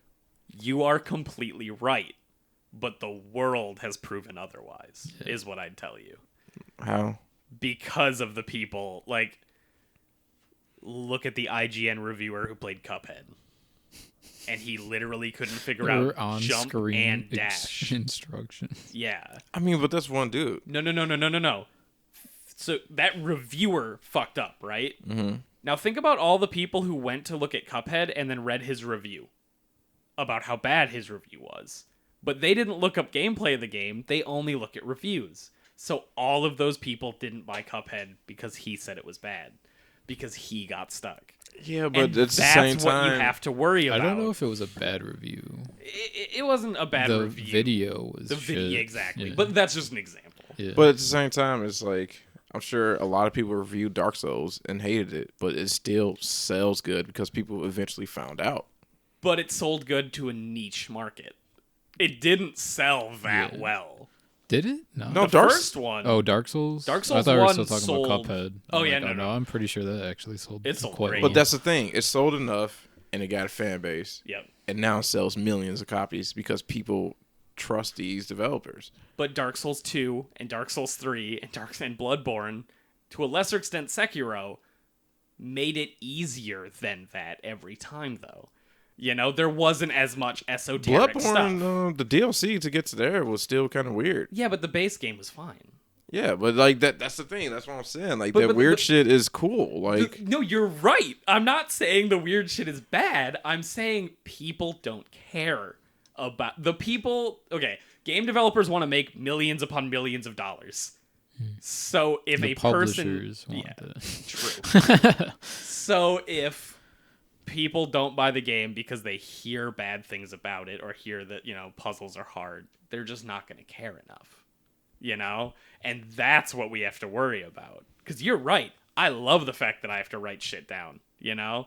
But then you look at Bioshock Infinite, where the only puzzle in that game is you have a card in your inventory in the first cutscene that says, hit bell twice, key once, other thing 3 times. You walk up the lighthouse, you see those bells, and then the character goes, wait a minute, that card. And then literally holds up the card so you don't even have to do a puzzle. You don't even have to remember. Like, that's what we have.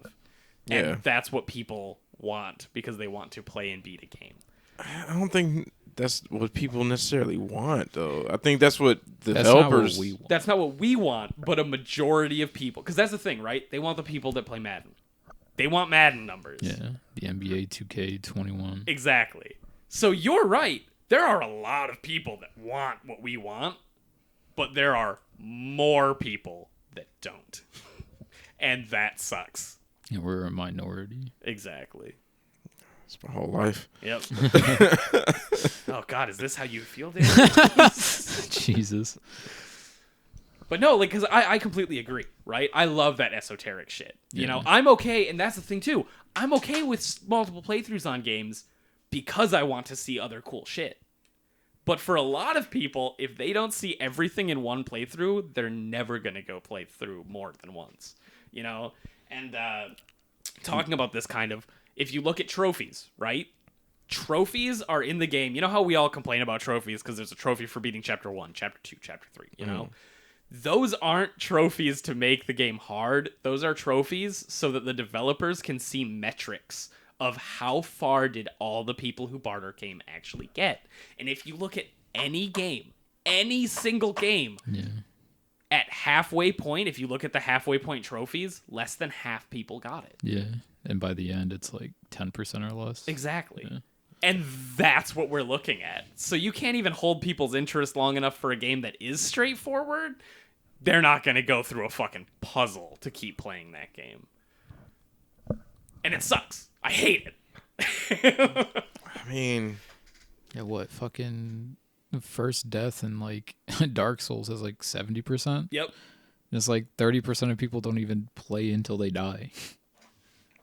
that's crazy. Yep. And your first death is in the first area for sure, right? Unless you've played it a billion times. Exactly. At the very least, it's that first boss. But, yeah. Yeah, the big fucker. Yep. The fat guy. Yep. Ludex Gundur in number 3. Asylum Demon in 1. I mean, I understand. I don't know. I don't agree. I think people can still be interested in play shit even if it's a little bit harder. You're right. Like, Just not a lot of people. I mean, but Bloodborne games, I mean, Souls games sell great. A lot of people buy those games. Now, and they're easier.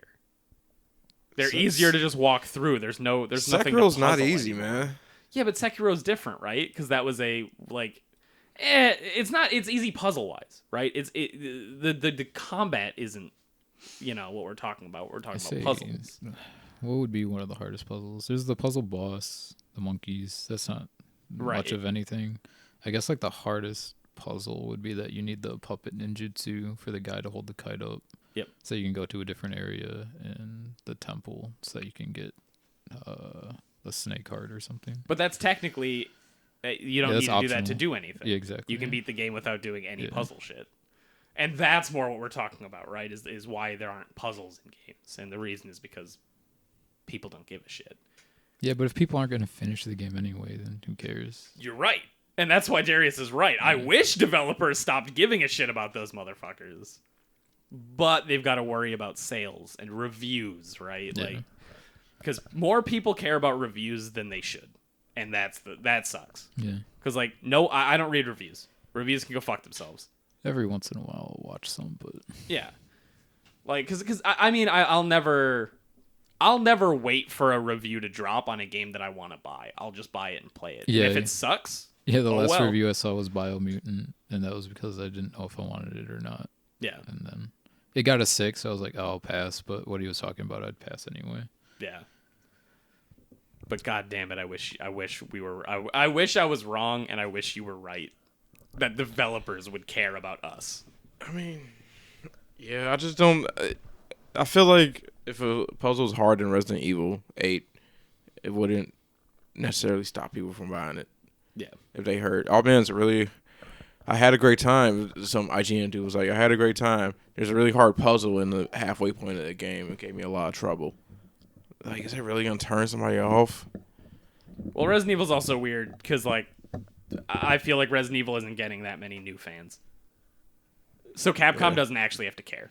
Yeah, you think new fans are coming out for a game that's fucking like 20 games in, right? Yeah. Because they you think that might deters be. people where they're like Resident Evil 8? Well, I haven't played the first 7. So they're just like pass. That sort of thing. I could see them not caring as much. Yeah. Because like imagine if you came into a game. Yeah. That, like you were bored yesterday. Yeah. It's like you're trying to pick it up. It's like, where do you start? You don't have any kind of context. Chris is a nobody to you. Yeah. Well, you can play all of them on PS4. No. 1, 2. You can't play 1 and 2. No. You can play 1. You can play 2. 1. You can play 2 remake and 3. and 3. You can can't play do 4. Code Veronica. You can play 4. You can play 5. You can play 4. You can play 5. You can play 6. Yeah, so you can play them all on PS4. Yeah, but that's required reading for a game that, you know. So if you You're want to like, play, if I want to play 8, 8, I've got to finish 7 games. Yeah. Which isn't hard though. It's not hard, but nobody's it's a going lot to of do time. I mean, you know kind what of going I mean? off topic with this conversation, but it's all right. I mean, it takes someone who cares. Like Tyler, he's a new fan. Yeah. And he went back and played how many? well, he's got the time. Yeah. And the want. And right? the want. Yeah, but that's a new fan. That's a prime example of a new fan. True. Yeah. So people do it, but I don't know. I just like, to your argument, no new fans. Good. Let's put some harder puzzles in here. Make me write some shit down. Yeah. No, you're right. Yeah. I Would can't you write say shit that down, enough. or would you just look it up? I want to write shit down. Like, I remember the days of like playing Resident Evil with my Uncle Ben right there and writing shit down. Yeah, but you had to write shit down. Now you can just be like, fuck this puzzle 5 minutes in and fucking YouTube it. Yeah, because he's asking, would you write stuff down or would you look it up? Probably. I've taken pictures of shit. Sure. Instead of writing stuff down, I'll take it. Be like, click, so I can. Yeah, well, look that's back. still that's the same. modern That's the version. same. Yeah. Yeah. So yeah. Like that puzzle with there's a puzzle in the area with the fish guy. It's like some squares with colors. You know what I'm talking about? We have to like make the colors like go in the right order, like with the paper. Oh yeah, and the paper, the whole puzzle is that the piece of paper is tilted 90 degrees. Yeah. So when you first encounter it, you can't operate whatever you got to do with it. So we saw it, and me and Amy took a picture. We're like, this is gonna come in handy. And then it's when you go through it and it's right next to you. Yeah. We didn't know that. We thought it was gonna be a little bit later. Oh, sure. But we were preparing ourselves for some hype ass shit. We was like, okay, this is our first rodeo. Let's fucking go. You know. So that's why I want more of. Like, don't put it next to me and just turn it upside down. Right. You know, make me figure it out. So, if a puzzle took you more than an hour to complete, would you still try and brute force it? Probably. I would. I'm a nerd, so like I would be excited to call James and be like, "What'd you do on this?" You know, 'cause I know he. Well, beat that's it still already. looking it up. That's true. Yeah, but I'll necessarily. I might not be like, give me the answer, but I might be like, give me a hint or something. Sure. Like that's the whole communicate. And then like, there's nothing wrong. That's what I'm saying. Like, it's okay to make something hard because people will look it up. Yeah. It's okay. Yeah. We have the internet. If people want to look it up, they can look it up. You know, you can go on Reddit and be like, hey, how did you guys solve this? I was just saying, like, give me harder shit because we have the internet now. Yeah. That's fair. Because you can, like, look at The Witness, right? But that's a puzzle game. So it's different. Yeah. But, like, that's a game that's entirely puzzles. And you can make them as hard as you want. Because They're- you know why? They get pretty fucking difficult, too. Oh, yeah. That's what I heard. I never played it, but that's what I heard. did, yeah. But, yeah, but that's his beauty of it, right? Is A, it's an indie game. And B, that motherfucker can just go, I told you this was a puzzle game. If your ass gets confused, go fuck yourself. Yeah. I got your 100%. money, you know? That's what I was saying, too, earlier. When, like, you put puzzle games in, like, an action game, it's like, there's a disconnect. Yep. So you have to make them kind of easier. But if it's a puzzle game, yeah, you can make them as hard as you want. I dream for Silent Hill style puzzles because in Silent Hill 2 and Silent Hill 3 There is a difficulty section. Like, when you start the game, you can choose your difficulty, and it's easy, medium, or hard, and it's your combat difficulty. And then they have puzzle difficulty, easy, medium, and hard. And they are straight up the difference between, like, I need to find a passcode for this bookstore, and this is in number 3, I think. And some books are falling over, and on easy puzzle difficulty, you put the books on the shelf, and the numbers are the proper line, right? Like, the numbers are written on the fucking spines, and you go, that's the number, keep going. But on hard difficulty, those books are Shakespeare books, and the puzzle is, if you don't know Shakespeare, you don't know which book to put where, and the numbers are just the number of the book on the bottom. I can't imagine this in the 90s when it came out, 98. No, Silent Hill 3 was 2002. Still, I didn't have a computer then. Yeah, no. You motherfuckers asked me about Shakespeare and fucking fuck and like that. and exactly. But that, you know, and that's how a lot of people look at puzzles in general these days. Is you're asking me to do something for more than 10 minutes? Fuck that. Yeah. And that hurts. Yeah. Because granted, I never played hard puzzle difficulty like Silent Hill 3. Because I looked at that and went, I'm good. But that's genius to give you an option of exactly easy, normal, hard. Which is, I agree, every game that's going to be asking you to do puzzles should probably let you do that because I don't understand it. But people, there's people out there who pick easy every time they boot up a game. What? The puzzles are completely optional. Oh, yeah. I thought you meant that there was a puzzle difficulty selector, and I'm like... Well, I mean, it's still the same. You're right. Yeah. You're 100% right. But yeah, there's people who pick easy whenever they boot up a new game. And I've been next to Matt Gerard and seen him pick easy. I can't, dude. And are you crazy? And sometimes he picks normal because he knows I'll give him shit. Yep. And it's like... Do you just not want no challenge? Like, what's going on here, man? Yeah, dude. If there's no challenge, I drop the game immediately. Well, a lot of people want to play a game with no story. Or, sorry, the other way around. They care about the story more than they care about the game. Like, look at Control, right? Yeah. That's why they added all those things that make it piss easy. Because they know added things that make it piss easy? You can kill enemies in one hit. You can...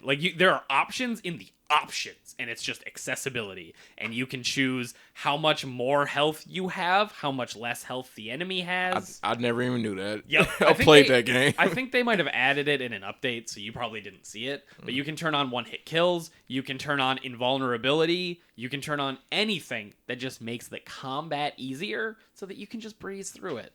And people like that. I mean, I'll do that That's on my on my second playthrough, but not the first. Exactly. Like, it's not how we play games, but some people don't want to play games. Yeah. If people want that, then yeah, I mean... Yep, more power to them. If the developers want to accommodate that, sure. But it doesn't ruin my experience unless it's the only way to play the game. Exactly. Don't skimp on the puzzles when I'm playing Resident Evil because I bought this for the puzzles. Like, I want action and puzzles. Yeah. That's why I fucking bought it. That goes into the Dark Souls debate. Does that need an easy mode? Yep. Sure. That's a big debate. But, like, I feel like people really don't play for the story, though. Right. Because, like, the game is for the challenge. You got dick hard for that story. And it's a thing where, and this is why Dark Souls specifically with this conversation is kind of weird. The difficulty is the story because that's the point. Yep. It's hard. It's hard. It's the to flavor for it too. Yeah. The world is shit. It ain't easy. Yep. You know, it's like you're literally a mook who probably shouldn't even be here. Yep. And everybody else that has tried what you did gave up. Yep. I love on this same note. You know the XCOM game. Where you're like fighting the aliens and it's like I know XCOM, yeah. So XCOM 2's story starts with you losing XCOM 1.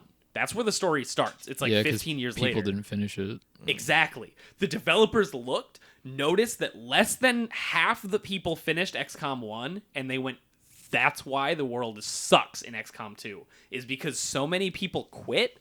The player failed. And people are like, so if more than half people won, would the story be completely different? Yep. And they're like, yep.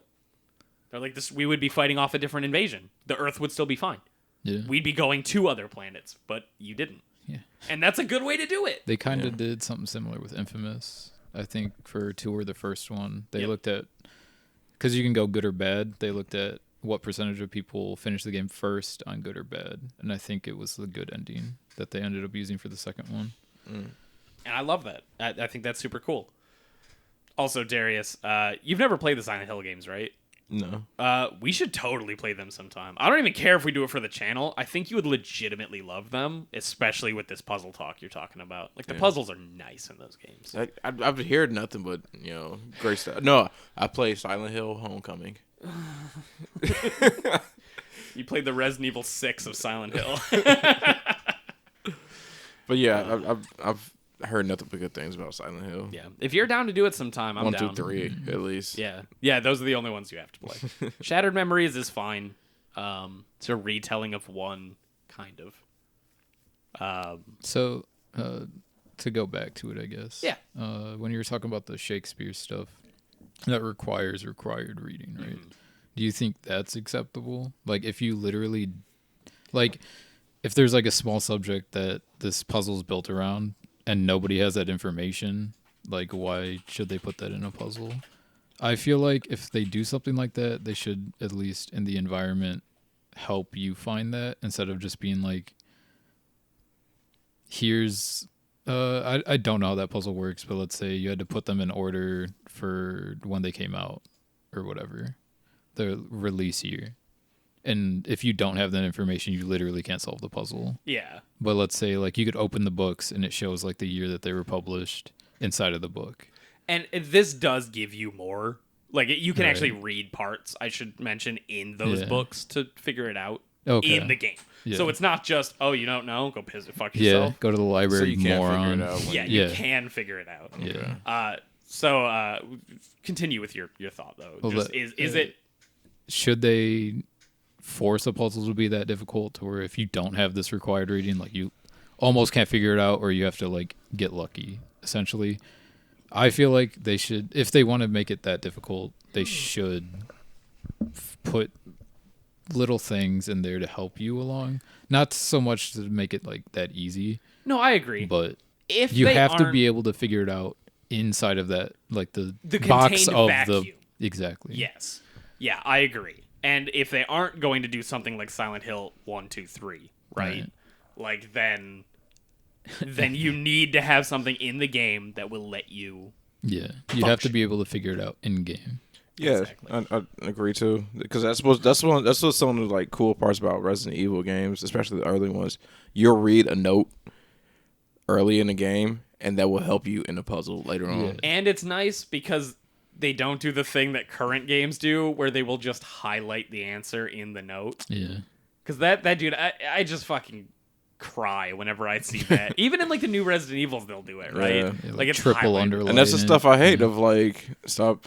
Like, you don't have to read it. You just have to see, oh, that's what they want me to see. Exactly. Yeah. Because it's like, respect me. Yeah. Respect me. I respect you. Respect me. And, yeah. So just real quick, I've got it up on the screen right now. I wanted to look up that Shakespeare puzzle. So it's straight up like, here's the solution for all three. On easy. There's no memo here, but some numbers among the 3 books already on the shelf. You just have to move them around. And then in normal, it gives you, like, a memo, and it's like, fair is foul, foul is fair, put these books out of order. And then that clue lets you know that you have to put them in a different order than the proper order, and you're good. And then, so that's easy, right, on my screen. That's normal. Watch me scroll down the puzzle solution for hard. God. And all paragraphs. Of that. And, like, you have to do math. Jesus. Like, the second to last, I'm just reading this. The second to last verse describes the manipulations needed to perform with this code to receive the final solution. 1 vengeful man spilled blood for 2. And it's like, the vengeful man is Hamlet, Anthology 4. Spilled blood for 2 means that the book's number has to be multiplied by 2. 4 times 2 is 8. So the code is now this. And it's like, okay. Yeah. So you don't need to know the entire story of Hamlet, but you need to know that the vengeful man is Hamlet. And, like, that's a dope puzzle for someone who gives a fuck. Yeah. I'm content with normal. Yeah. But, like, and it's like, that shit's great. Like, we'll never get that again. Never. Because Konami doesn't care. Exactly. Well, people who want that will lean more towards those, like, real life puzzles. Mm-hmm. What are they fucking called? They're, like, the super difficult ones. They're, like, multi-layered. Oh, parallel thinking puzzles or something, right? Something like that. Well, Yeah. you like need a community to fucking figure it out. Yeah, kind of like AR game type stuff. Yeah, yeah. Like Frog Fractions 2 had a bunch of that type of stuff. Yeah. But yeah, Are you telling me Frog Fractions was a deep community based? Frog Fractions 1 and 2. Well, Yeah. 1 wasn't, but 2 was. Isn't it just a math game? No, Frog Fractions is it's a magical experience. Frog Fractions 2 is hidden inside of a different game called Glittermitten Grove. And there are like 35 different indie games that have a secret portion of Frog Fractions that let you figure out and like that people had to figure out because they're like, wait, why is this in this game? Why is this piece in this game? It's not even made by the same person. And they figured all that shit out to get the release date and everything out of what Frog Fractions 2 was. Jesus. Dude, Frog Fractions That's great. is awesome. Okay. In Frog Fractions 1, This isn't a kid's game, I guess, huh? No, it's an indie game. Frog Fractions 1 starts out as a frog-based math game, kind of, where you protect fruits from bugs that are coming at you. And by licking them with Sounds your like a tongue, kid's math game. It Yeah. sure does. And then eventually you get the ability to ride on a dragon, which lets you ride into space, which takes you to Bug Mars. And then you get You put take on, to fight to them? yeah, but then you get you lick the final boss in space. How do you do this with math? So you lick the final boss in space, and then it takes you to Bug Mars. And on Bug Mars, they try you for murder, and they ask you a bunch of questions, and you have to do a bunch of questions. And it's like on Bug Mars, Stonewall Bugs Jackson defended blank in what year? And it gives you 5 answers, and you're like, what the fuck is this? And then at the end, they're like, so in order for you to become a citizen, you have to take a test. And it's like, take the test or dance. And if you dance, you have to do DDR. What? I'm not fucking kidding you, Darius. Frog Fractions is beautiful. I'll show it to you, motherfucker.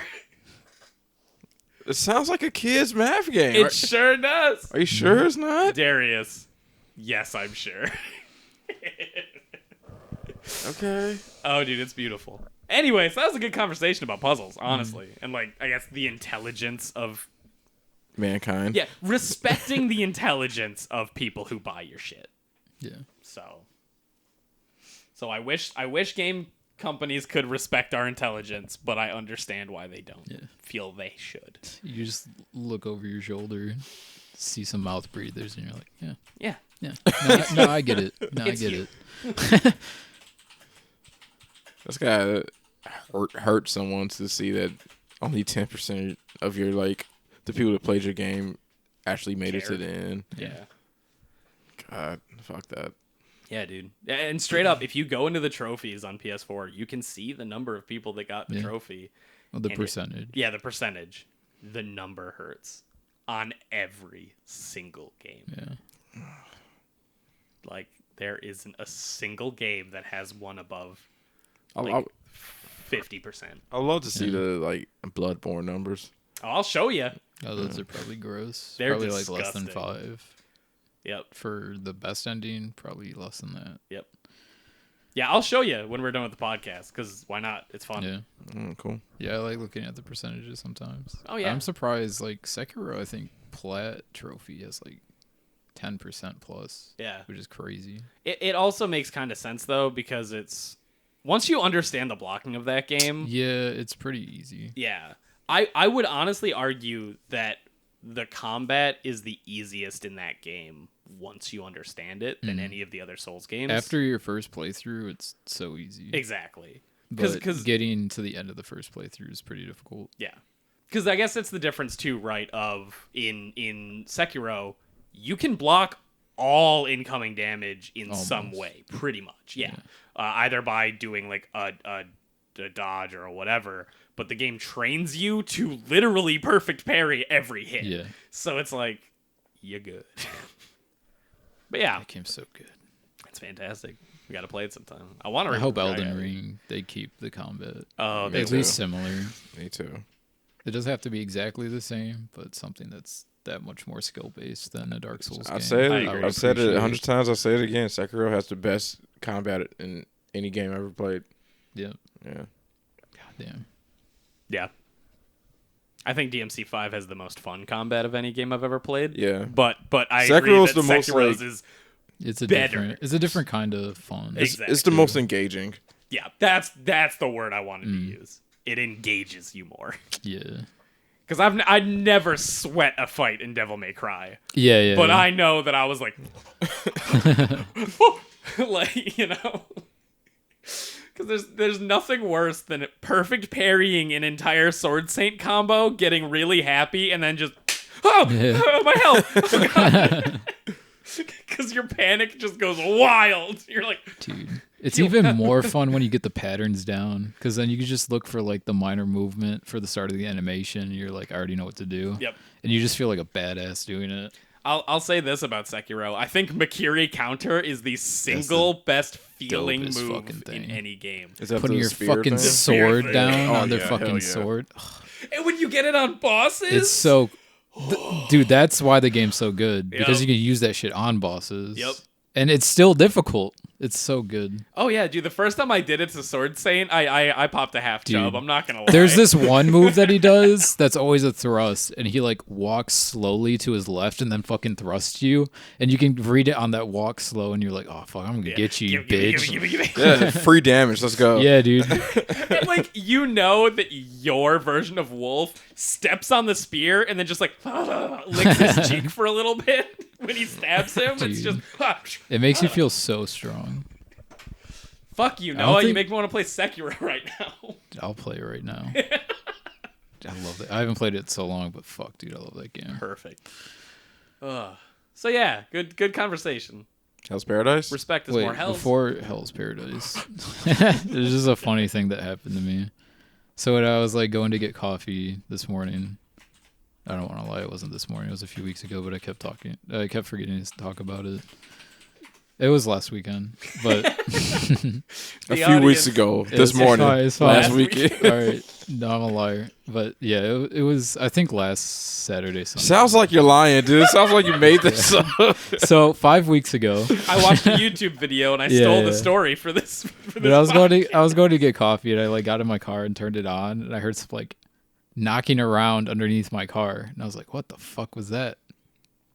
It sounded like a rock was under there or something. Mm-hmm. And then I just like look over, and a fucking raccoon shoots out. He just fucking runs. In your parking lot? He was like under my car or something. Was he? But you were at home and you were parked. You started. Yeah. It was like broad daylight too. It was like 7, 8 o'clock. So this guy like slept like in my wheel well or something. Yeah. And like, as soon as I turned on my car, he freaked the fuck out and was like, "I need to get out of here." And then he like ran in front into the grass. You know, I don't know how familiar you are with like whatever, like the corner of my building. He like ran around it.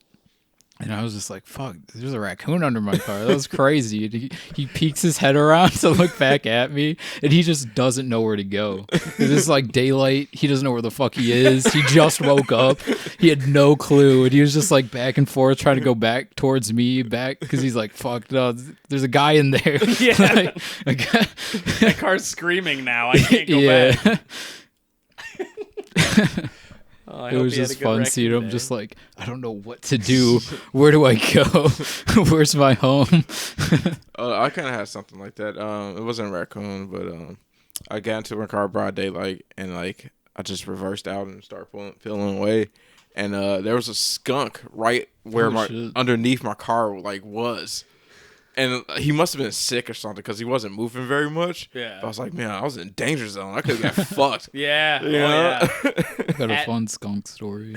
I probably told you guys about it when I was like running bridges in Beloit when I still lived there. What was running bridges, man?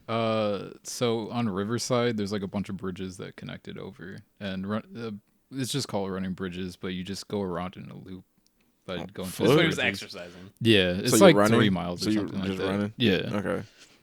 And there's like a turn where you can go to the back of the high school that I went to, and there's like a track field on that turn, and there's like a fence, a chain link fence. Mm. And I like look over, there's a fucking skunk, and he just like stops and like looks at me. Broad daylight or night? No, it's at night, and we just kind of like look at each other, and I just keep going. He walks with me on that side of the fence. Really? Yeah, he's just like walking with me, and then he like looks over again and sees me again. He's like, "Oh shit!" And then he goes under the fence on my side, just freaking out. And then he gets on the other side of the fence where I am, and he looks at me, and we're just like looking at each other, and then he just like goes down. I wish I could, but like there's like a little creek that offset from the river that I'm about to like walk on the side of, and he just like goes down in there, and I'm like, all right. So I just keep going. So he just made all the wrong choices. Yeah. He panicked and just had a bad night. Yeah, panicked, went on my side, and he's like, oh shit, this is even worse. Yeah. What if he was expecting to like meet a human there? Yeah, and he was right. like, oh, it's him. That's not him. Oh, that's a good skunk story. Yeah. I like it. Hell's Paradise.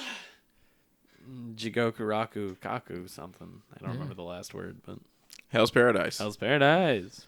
I think these are. South Bronx Parasite. I think these 10 chapters were like 10 my favorite 10 chapters. Oh yeah. Yeah, it was very moving. I cried at the ending. It was good, I dude. cried. It was so this fucking is good. 101 to 110, right? Yes. Cool. Like shit popped off. They start off pretty much saying it starts with them just being like, okay, we gotta go to these like The polyps, the the tendons. yeah, and doesn't it start off with the big girl and the kid? Yep. And they're already tired. Yeah. I don't think it starts there. Whatever. Yeah. I'm not bringing it up for this podcast. We're just gonna go. We're gonna talk about this in any order that matters because it was a hype chapter, and we're gonna talk about the events that we cared about. Yeah, and like they're just going at it. And doesn't the kid say like he still like worships the other guy? Yep. And she does Shugen. too. Yeah, it was very short when they showed it, but they were just kind of just fighting the tandem, and they were like, "Yeah, we have to do this for Shugen," and that's like all we kind of saw about it. Which is cool because I don't care about them that much. Yeah. So we should say that of the tandons, they all have like the element for it, and they all have to cut the tendon at the same time. Yep. Yeah. And then that's the only way that they'll be able to attack the main body. Oh man, that part is so cool. That was fucking sick. He's so cool. There's so much character development in these 10 chapters, which is ridiculous. Like, 'cause all the characters like powers and quirks are just so fucking cool. Yep. They're just rad. So Yuzuhira, right? That's the ninja girl. Yes. Yuzuhira has a horn. Yeah, like It's the orgasm horn. So she has the orgasm horn, and she. So the orgasm horn, real quick, is just the horn that like the tang. it's a seashell Tango horn. lights. You keep saying orgasm horn. So there's this dude who was making like 1950s pornos. That was like the black we don't and have white. They this have required porno in the reading. 1950s? Well, yeah, they were trying to make it, and to show that the girl orgasmed, he had one of those horns, and he wanted them to blow it to signify that Just silent the orgasm films, though? happened. Exactly. So that's why it's an orgasm horn, because it's like, how do you show it? Like, and it was a really bad idea, obviously, but it's a fun fact about pornography's history. So Yuzuhira has the porno horn, and she's like, brr, and like she starts. What? It's every like couple minutes. Yeah, the plan is like we're gonna be separated, so we have to do this all at the same time, but we're not gonna be able to see each other. So the second you hear the horn, go buck wild and fucking fuck up the tandem. and then they're like, it's gonna take a couple tries because we don't know when, at what time each person's gonna get to what they need to get to. Yep. So yeah, she starts blowing the horn like every like minute or two. Yep. Which is cool. And she's there with Smart. Mai, Yeah. and it's just them. Yeah, it's just It's just them. Sagira's with Gabi. Yep. Sagir is with Gabi. Shion is with Mountain Girl. Yeah, newer guy. The two kids who don't really matter are together.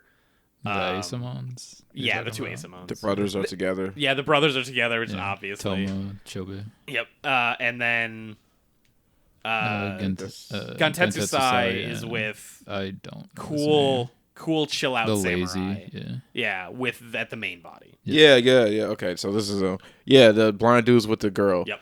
Oh man, her moment's so cool too. Yeah.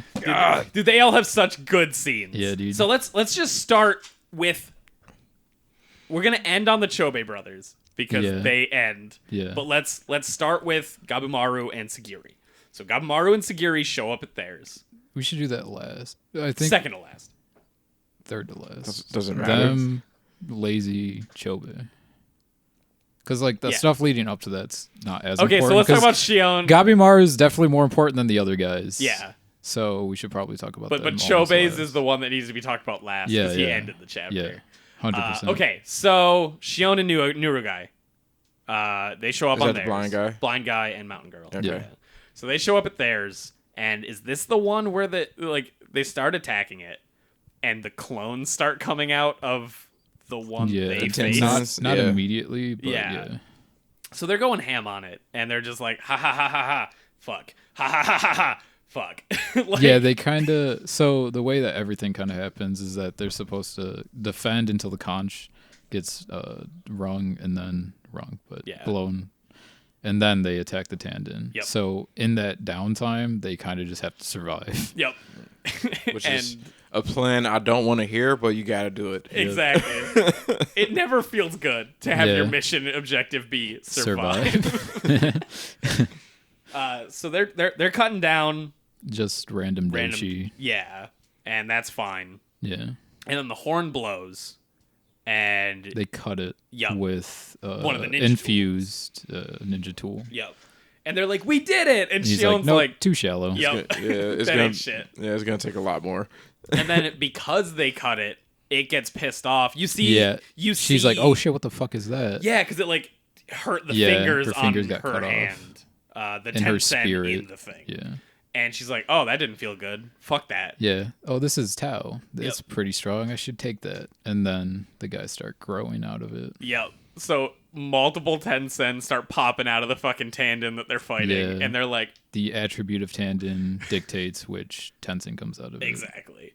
And they're fucking Shion is straight up kind of like, "Fuck," like that's. Yeah. They're like, yeah. Because he's like, that's a lot of 10 cent. Yeah. Even if they're weaker than a normal 10 cent.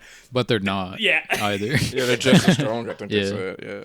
That's what Chobi was talking about. He's like, these guys seem weaker and they don't regenerate as much. And then they fucking do some shit. He's like, never mind. Yep. Forget what I just said. wrong. It was straight up the moment from Justice League of like when Green Lantern's like, "Peep the light show, I got this," and then just gets fucking pounded by Darkseid.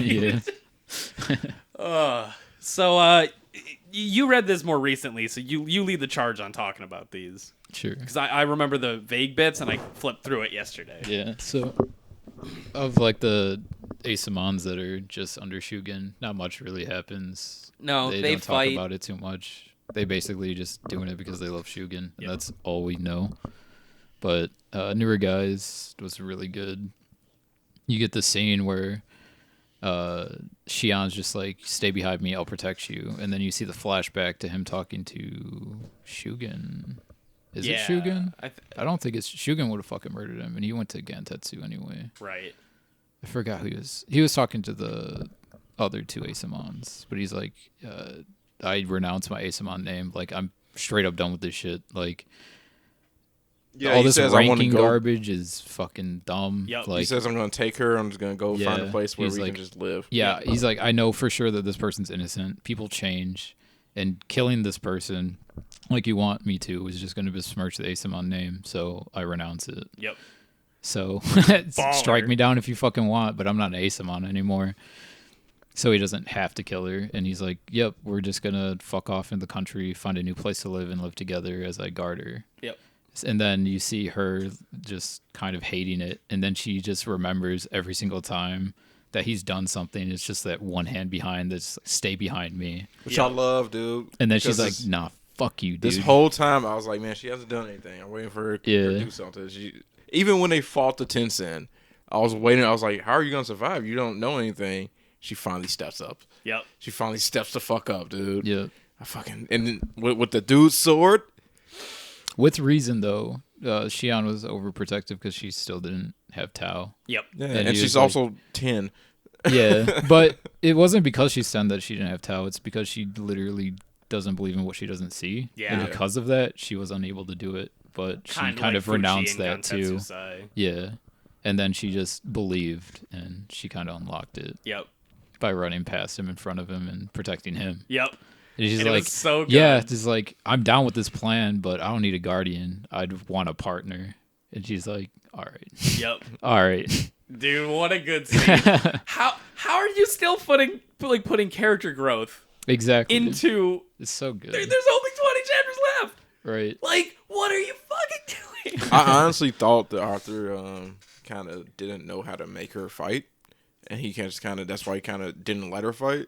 But it was all on purpose. Yeah. It was, which is just good. It's good writing. Exactly. And the best part is that she didn't know how to fight because she was just a scout for the village. And she's been learning this whole time by watching everybody fight.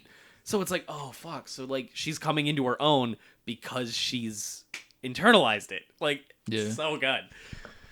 And then, that's pretty much it for them, Yeah, right? for Shion and them. They are doing good now because it's not just Shion wounded fighting; it's a team. Yeah. So We can move on. I Gabimaru. think I think that's the only other team to talk about. yeah, Right. Yeah. Yeah. because it's the Asumons don't matter. They Gabimaru. matter. And then we can talk about the Gantetsusai and Shugen. Yeah. Or not Shugen. I don't remember his name. Yeah, Chilburo Samurai. Yeah. So Sagiri and Gabumaru. Yeah, Gabimaru's fucked. Yep. It's just from the shit taking over him.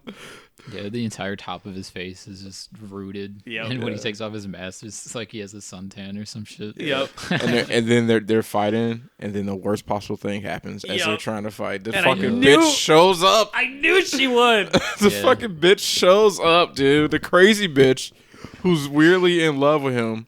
But also kind of not, but is, but Well, is in love she with... is in love with him, but she's in love with she her doesn't know what memory it of him. is. No, she loves him. Ooh. But everything that she was taught, she didn't know like kind of what love was. Yeah, because they're taught not to have emotion. Right. But Not only taught. well, no. They definitely are taught that emotion, but they're like oversurged on it so that they kind of get it out of their system. Yeah. Like they were talking about how like that one drug that they took Medicine. makes them kind of tolerate immense pain, and then there's the other drug that kind of like forces love or something like that. Yeah. And then after that training, they're kind of just on the line of death, so they don't really care about anything. Mm-hmm. But at the end of it, I don't know why I'm jumping to the end, but It's good. yeah. So they kind of just Her element's fire too, right? Yeah. probably Yeah. Because she uses Aesthetic Blaze. That's just a technique. I don't think that's Tao dependent. Right. But it's the same fire Tao. Because that's not just a, like... Because clearly all the Stone Ninja use different things, but she uses exclusively Gabumaru's type, so I just figured... Oh, I always just thought it was an impo because she could have not been able to do it. Because in the flashback, Gabimaru's like, yeah, you'll never learn Ascetic Blaze. That kind of sucks, but you won't. Yeah. And then she does, but... Are you saying that wasn't her element because she wasn't Yeah, it's just a naturally good at it? nympho, right? Yeah, that's fair. That's I just thought of them as techniques. Yeah, you might be right. Yeah. I'm sure. I mean, we'll you never probably know. need to be good to use Acidic Blaze, but I don't think you need to be Fire Tau Yeah, in order to use it. that's fair. Yeah, so she that's starts my beating. assumption. She beats both their ass. Yeah, she whoops. Yeah, she's super strong. Well, she's the real Gabimaru. Yeah. Because, well, they only gave him Gabimaru because of all the people that they thought he killed. Yeah. Well, he did kill He killed the some original people. Gabimaru. He is Gabimaru. Well, yeah, but so like he's his the real legacy to lead up to that was not his legacy; it was hers. one. Correct. And that's what I'm saying. Yeah. I just think saying that she's the real one is kind of iffy because they both he were. is the Gabimaru, Yeah. but the person who should be Gabimaru is should be her. Absolutely. Okay. Yeah. Yeah. That's yes. Yeah, that's what I meant. My brain's on fire thinking about how good this fucking these chapters were. That was fantastic. So Sagiri jumps in because Gabimaru is fighting and protecting her. Yeah, we're still not even there though. Yeah. Like we've barely talked about the fight. well, no, because the beginning of the fight, Sagiri's not a part of. Right. It's just them. That's where I'm starting. Now. Okay. So Gabimaru and the two Gabimarus are fighting. Yeah. And they're just going at it, and she's kind of making snide remarks of being like, dude, you suck now. Why do you suck so bad? But like, so you've gone soft. Yeah. And she's like, but I'll make you not hard. Even real. Come on now. I mean, yeah. Yeah. Yeah. She definitely wants that. Yeah. She wants a lot of heart out of Gabimaru. Yeesh. So they're fighting. Yeah. And Gabimaru's getting tanked. Yeah. Like, he's getting fucking rocked. And she's oh, no, you're right. We can't even start at the fight because there's the dope thing. Oh, my God. Okay. There's a lot of lead up to the Sagiri. Like, there's a lot of fighting there. Ugh. Well, she just, like, comes down and starts talking to Gabimaru. And she's like, you're weak now. Like, who's the person I knew? He's like, all this love and shit, it's like, it's worthless. Like, throw it away. He's like, your wife's not even real. And he's like, why is literally everybody telling me this? Of course she is. It's like, I had Shinobi tell me that the same thing, and they fucking backed up. You're like, yeah, she is real. Like, yeah. You got it. JK. Yeah. But then we find out that what she means is the wife you knew probably isn't the real her. Yeah. And it's like, oh, fuck. Is that what they all were were like, meaning? They're kind of just playing, like, with a new mask or, like, what's normal? Let's try and be that when, like, there's all these bodies under them. Because she constantly is like, let's chop chestnuts. Yeah. And he's like, soak why do we just break it open and eat it? Yeah. He's like, because this is better. This is normal. We got to rinse them or soak them for an hour to make them softer and sweeter. He's like, why? Just eat it. Yeah. And when she's eating, she says every single time, she's like, softer and sweet. Yeah. Like, but it's like, And it's then like that one fucking time- WandaVision. Yeah. Like, it's what she thinks She should be doing. And then one time she actually has a genuine reaction to, like, it being delicious. And he's like, why are you doing this? Yeah. He's like, this is just kind of worthless, right? Yeah. Food. It is food. And she's super jealous. Oh, yeah. And there's a great part during all that where Sagiri's like, no, she's gonna, like, she's fine. And then Gabimaru's like, dude, bitch, shut up. She can either help us or she can fight us. I forgot what game he called it. I wanted to look it up, but I didn't. Yeah. But yeah, there's like these two paths where like literally any wrong movement could set her off. Yeah. To be helpful or not helpful. Yep. Yeah, and she was jealous of Sagiri, right? A couple of times, yeah. That's kind of where I thought like, okay, you're supposed to be this like badass, not emotional ninja bitch, but you do have emotion because you're getting jealous over Sagiri. Yeah, but she's also like just a child with her emotion because she doesn't know what they are. Yep. And like how to like interact with them. Yep. Because like it's she shunned. feels the things, but like she isn't like allowed to feel them. Yeah. Yeah. That's what I'm saying. Like she just like she doesn't fucking know. Yep. Yeah. Which is like makes her even more crazy Mm-hmm. and unstable and you know a loose fucking cannon. Like you don't know where. That's why Gabimaru was like, I don't know what she's gonna do right now. Yep. And which how? This is just a super cool scene of Gabimaru like knocked off his feet with like we need to figure this out before we just go head into this. Yep.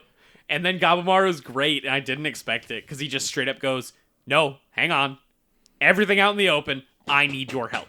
Yep. We are not able to do this on our own. If we had you, it would be a big help. Please help us." For a second, I thought she was gonna do it. Too. Yup. And she was like, oh, hell yeah, this is what I wanted. Yeah, and Sagiri's like, "Great, we can," and she's like, nope. What I wanted is to be able to bring him back to what it was. And she's like, "What the fuck is this bitch?" Yeah. And then the fight starts, and Sagiri's just like, "He's right. This bitch is crazy." And then she's playing defense to keep the doshi away from them. Yep. And While then they have their big fucking Their fight. ninpo fight that's just fucking 1-to-1. They're even. Yep. Yeah. Except they're even, but Gabimaru's so fucking weakened from the damn plant Dao that Yeah. she's like able to get the upper hand and kind of kick him to the curb a little bit. She knocks him out, doesn't she? Not just the plantel, but everything kind of fucked up his decision making too. Yep. Does she does knock him out? I don't think she knocks him. She kicks him into a wall. Yeah. And that kind of fucks She him. stuns him, but he's never unconscious. Yeah. Right. Yeah.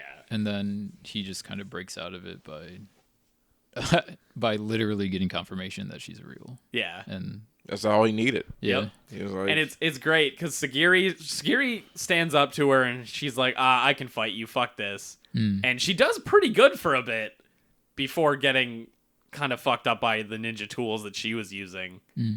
And then that's where the moment of she's like, oh, you got some of the things that we use to train people. Here, eat this thing. It's going to make you feel intense, like, pleasure. Yeah. And then while they gave us this thing that made us feel intense pleasure, they gave us this tablet, which made us feel like miserable pain, which ruined us because, like... she said it killed her brothers. Yep, because it would break you unless you were strong enough to, like... just weed out will your way through it. Yeah. But willing your way through that burns out your emotions because it's like you feel pain and pleasure and everything at the same time and in such extreme amounts. Yeah, you just become numb to it almost. Exactly. Yeah. So I think right before she gives her the tablet of the extreme pain. It's pain and then pleasure. Pain and then pleasure. Thank you. She's about to give her the pleasure one, which I was like, don't do this. Yeah. Please don't do this. This is better. This manga's better than this. But that's when Gabumaru kind of snaps out of it. Yeah. And they look up at him, and all the roots are gone. Going away. Yep. And fucking Gabumaru's just like, nah, fuck this shit. And he just fucking rocks her. Yep. He like... yeah, and doesn't he snatch her heart out or something, or like put a hole in her? He like blows a hole in both of her shoulders or some shit. It shows that, Visually. but I don't think it happened. Yeah. Like it showed like her sides being blown out, like he shot like towel blasts at her. But it didn't like happen. Yeah, I think that was a visual representation of the pain she was feeling. Yeah. Does she isn't she happy about the death though? 100%. Yep. Yeah. Because in death, she realizes a little bit that she's like, this is... I did love you. Exactly. Yeah. But also, she is happy because she brought Gabumaru back. Yeah, which was her whole goal from the start. Yeah. And then she was super cool. Super, super cool. She was like, the master has no second plan. Like, he's kind of fucked after this. He wasn't going to send anybody else. And then she blew a horn, and all the other Stone Shinobi fucking killed themselves. Yeah. Yep, because she was like, if I could bring you back to what it was, that's all I needed to do, and I will pave the way for your success, basically. And I'm like, God damn. Yeah. There was that tender moment where she was like, would you fight me again? He's like, if I reincarnate. He's like, I'll fight you as many times as you want. Yep. That's all she needed to hear. Fuck. So that was a good chapter. Yeah. Couple chapters. If she weren't in the Stone Shinobi, she'd probably be a good person. Yep. Yeah. Exactly. Unfortunate. She also had cool hair ninpo. We didn't talk about it, but it was pretty neat. Yeah, it was neat. It was nifty. She'd do like fucking piercing things. She'd go underground with them and make shuriken. Yep. Or kunai. But she's dead. Yeah. Oh man, so now it's Tetsusai. Yep. It's gone Tetsusai and Silent Ninja, which Noah, start talking about him in that moment because I'm gonna look up his fucking name. Yeah, Silent Ninja. Who the fuck is Silent? Sorry, Silent Samurai. The chill dude. Yeah. Fucking love that dude, man. He's great. I love him, man. So as soon as they get there, the dude just lays down and is like, "Well, we don't really have to fucking do anything now." And Ken Tetsusai is like, "What the fuck are you talking about? Like, we have a job right now." I think he says he's saving his strength. No, he was like, "There's no point to do anything. Like, we literally cannot do anything right now until they finish what they do." Yeah. And he's like, "How the hell can you tell that?" He's like, "Look at the roots, dummy. Yeah. Like, can't you see this?" And he's like, because when he walks in, he lays down and he's like, "It's gonna take them at least 5 blows to even start working towards this." And he's like, "How do you? Yeah. What?" He's like, "I can't even like explain it to you, but I just see things how it is." His name is Jika. Jika. Jika. So yeah, he just like lays down, and he's like, "Well, we can't do anything, so sit down." Yep. And then once everybody cuts their own tendon, the tandem that they're assigned to, he like fucking jolts up and he's like, "Oh shit, it's now." And Gentetsu's like, "What the hell are you talking about?" He starts taking off his clothes. Yeah. He throws his bamboo sword on the ground, takes off his clothes. He gets He's into like, just his yeah. fucking He's like, "Give me your fudoshi. sword. I need it." And he's like, "Bro, I need this." He's like, "No, you don't. I need this." And he gives it to him. Yep. Yep. And he fucking because he reads past waves. Yeah. So is his whole shtick. well, it's not that he just has intuition for it. Like I don't even think he sees Tao.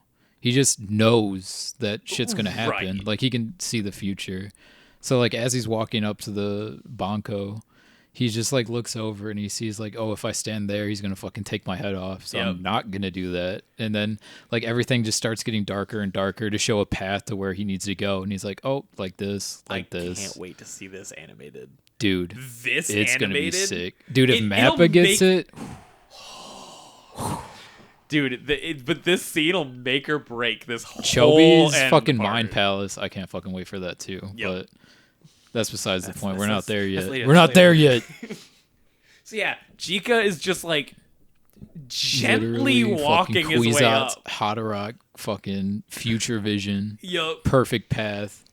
And he just fucking saunters his happy ass up Yup. to it, and then just doink. Cuts his head off, one swing, Yeah. and then fucking Gentetsu Sai's looking at him, and he's just With a baby in his hand. yeah, Yeah. solo on this platform that's untouched by him, and he's like, it's like he just fucking knew. Yeah. Like he's standing like on a single pole, and the dude's fucking monster's head is just clean cut off. I remember James for the last couple like months has been like James like this dude is like top ranking. I know he's good. I Number know he's 3. good. Yep, and I'm wrong. He's not top. We didn't ranked. talk about that. Yeah. He's top 3. Yeah, but he's not. Probably because of his lifestyle. Let's Exactly, be honest. exactly. And life choices. Yeah, you can't give that guy control of people. Yeah, when you're in the U.S. government, if you sell your secret document briefcase for hookers, you're not going to become the head of the Yeah, fucking yeah, yeah. government. You know, You could be a Like, congressman. exactly. Senate. Yeah. Yeah, Let's that's get fine. you in there. But yeah, so he did it. We also didn't talk about it, so a little sidebar. He wants Shugen dead. Yeah. And he told Chobe Yeah, and yo. Toma that he's like, I mean, you don't have to, but it would really help me out if you just murdered him for me. Yeah, and I remember they're kind of like, yeah, okay, why? He's Yeah. like, I would love to Be number one. Number one. And he's like, and it's just kind of happenstance that number 1 or 2 died on the island before here. So he's like, I mean, I have a straight line there if you want to give it to me. Yeah, and he was pretty much like, He's like, yeah, I just want it will work in your favor as well, you know. Yeah. Yeah, because he's like, I'll let you go He's free. like, why do you want to be the head? He's like, I just want to fuck people all day. I want to live in luxury. If I'm at the top, I can tell everyone else to do everything else. Yeah. So yeah, that's great. And yeah. Let's talk about the He baby also before we wanted get to- Sagiri and Shion dead. Yep. He's like, it would also help if you did that. But he's like, yeah, if they don't, it's whatever. I don't think he's gonna care about Shion anymore the second he hears that he like Oh, he renounced Yeah. Asamon. Yeah. because he's gonna be like For sure. Go. Yeah, I mean, he's as good as dead at that point. exactly Unless the reason why he wants him dead is because he knows something. maybe we'll find out. But if it's complete ranking, then yeah. yeah, Yeah, 'Cause he's he'll be like, out of the picture then. It's got to be Sagiri's good nature that he doesn't want her part of the picture then. It's gotta be Because she's not anywhere close to being high ranking. unless he knows that she could be. Yeah. Because every Asamon has been like, you're too low and we know it. Yeah. Because I think somebody even said that her strength is like at 5 or some shit. Oh. And that's Oh, fucking... she's lower than she should be. Yeah. Oh, I thought you meant as in like, yeah, you're at the bottom. We know. Oh, no, yeah, no. Yeah, the other way. 'Cause I don't remember who it is, and I might be wrong, but I remember somebody saying that she has the strength of like the Yeah. 5th seat, Okay. but she's so unconfident Okay. that she's so low. Sure. So like I could totally see him being like, oh shit, she's confident, she can move up the ranks too. Mm-hmm. But we'll see. So yeah, let's talk about this baby that Darius keeps bringing up. Dragon guy. He as badass guy with red hair is just doing his thing. he what's the dragon guy's name? Gentetsu. Sees a fucking baby Yeah. crawling on. It's like a green. tan baby. Yeah. And we with get a flowers. little flashback to Fuchi, where he's like, "Yeah, I don't know if I want to kill these guys." And then Gentetsu was like, "I don't fucking like they're monsters." And then he sees the baby and he's like, "Oh shit, I think I get it." Yeah. And he scoops up the baby, and the baby's like A baby. Yeah. And then we get to the brothers. Yep. Because that kind of coincides Toma with the baby. and Shobe. Yep, it does kind of coincide with the baby. You guys can talk. I got to go bathroom. That was a lot. Yeah. I legit teared up. Yeah. I cried a little bit. I brought cried. I brought up something that I really want to know what it means to Darius, and he was like, I really hope that isn't what happens. I really hope Chobe's still alive, but he's dead for sure. Here's the thing. Darius really hopes that Chobe's dead. And he's afraid that he's still alive. But I think Chobe's still alive because of that last panel. Why? We'll get to it. That, for me, confirms that he's dead. Oh, yeah? Right? Maybe I'm thinking about a different last panel. My you might be last thinking panel about a was different him last as a panel. kid going to the arms of his mom and dad. That's not the arms of his mom and dad. Is it not? He's following his mom and dad, and the arm grabs his shoulder from behind, and he turns around away from where his mom and dad went. I don't think so. I'm pretty sure. Maybe. I'm gonna bring those Bring it pages up because I need Yeah. to see that now. You're like, James, don't. I might be wrong, but that's how I read it. Sure. So I just saw it as like he joined his mom and dad. this is The 110, right? 110. Yeah. Beep, beep, beep, beep, beep, beep, beep, beep, beep, beep, beep, beep, beep.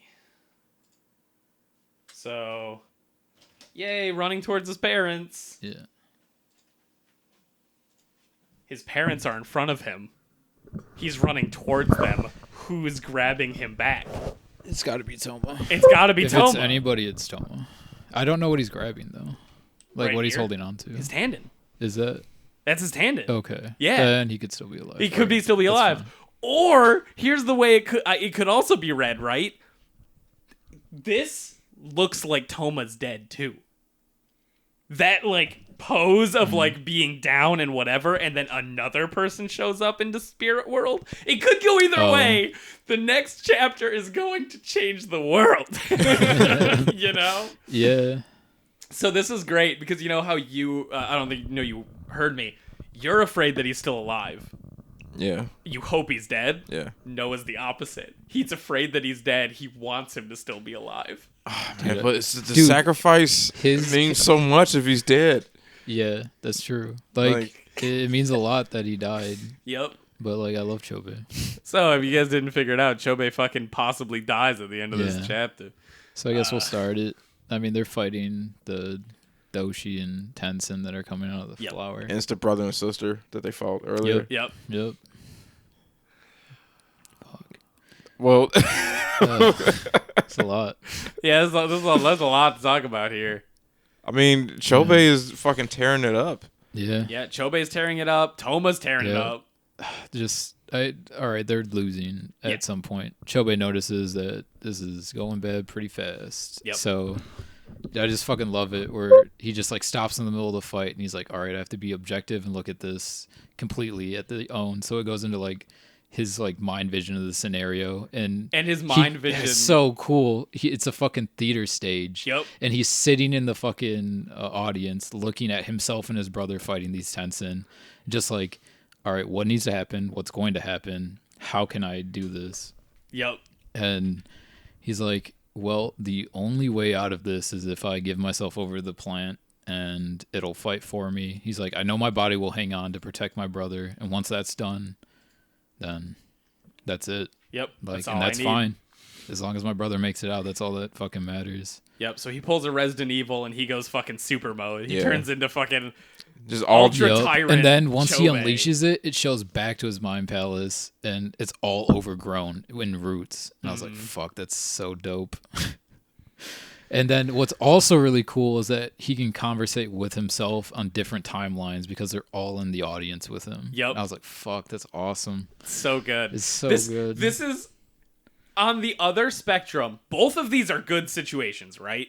But this is the other spectrum of the Jujutsu Kaisen moment when what's-his-face, Boogie Woogie guy, went to block the things, and then his idol came into the classroom and was like, hey, you're about to block those, but you remember the other guy blocked them, what happened to him? And he's like, it's because he used curse energy. And she's like, you got it. And he, like, uncurses to take the hits physically. Yeah. It's the same scene. Yep. But two spectrums. This one's more comedic. This one's more serious. But both good. you know? Oh, fuck. Oh, dude, I can't wait doesn't to know he, what like, Dune does. dig himself into the roots of the tan? Yeah, this is later. Yeah. Okay. When he, like, goes into the roots of Banco. Yeah. Mm-hmm. So keep going, Noah.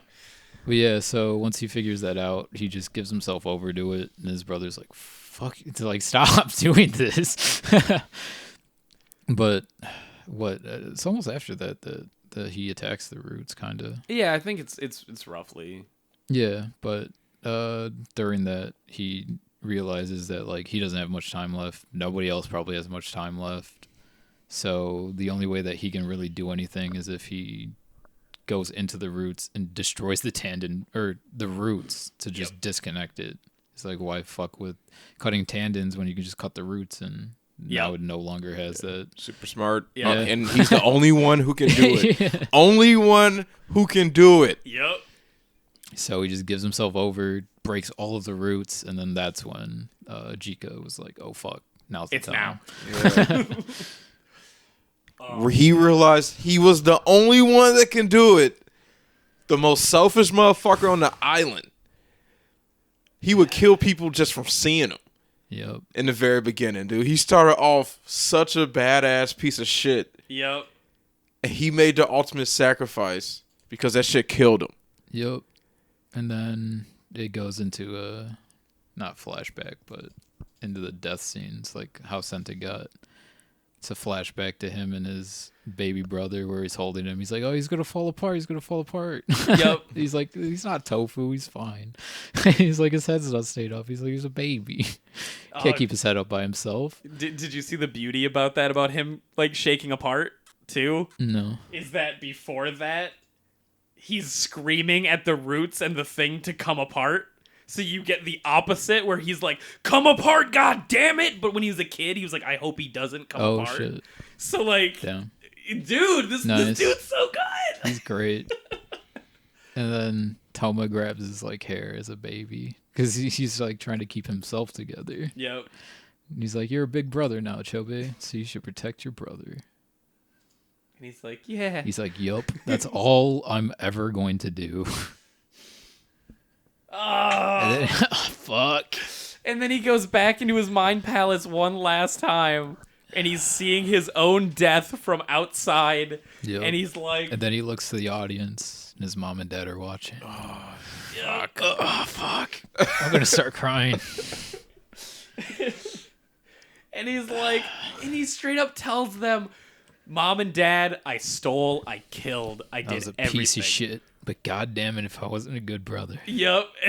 And his parents smile at him because they're like, it's okay. You did good. You can let go. You know? The dad's crying. The mom's opening her arms like, come on. Yep. And he runs towards heaven. But Toma grabs that tendon and we see that arm just... Oh, I want to know what happens. Oh, 3-day weekend. I'm going to read that shit at it. Okay.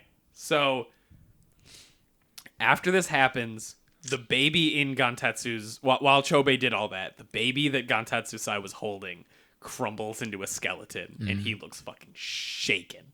Because he didn't want the baby to die, and when Jika cut the head, he was kind of going, wait, don't do it yet, because he doesn't want the baby to die, and he's like, if he kills that thing, everything that's fucking whatever is probably going to rot.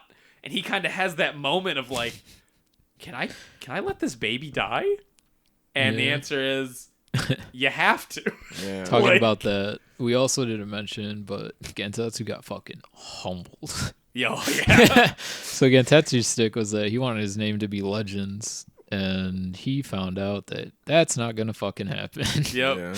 Because he doesn't have it. Because he saw a true God Slayer slay a god. Yep. Yep. And he's just like, no matter how hard I trained, I guess this guy's just better at half my age. Fuck, dude. And that's kind of why I think he wanted that kid to like survive, is that he's like, because like people who can't get their stuff in history have kids and they hope the best for their children, and he doesn't have that. So I think that baby was his like moment of like, oh, maybe baby is right route for letting your legend live on, and then the baby is dissolving in his hand now. So like, I think it's one of those things where the author took both paths from him. Yeah. In that moment of his like most weak, both paths are gone. That's some fucked up shit. Right? But this author knows what he's fucking doing. I just saw it as like he realized something with this baby that Fuchi did. Yeah. So that's what he was going on, but that's interesting. It could go either way. It's weird. He does a lot of dichotomy like stuff, like with that.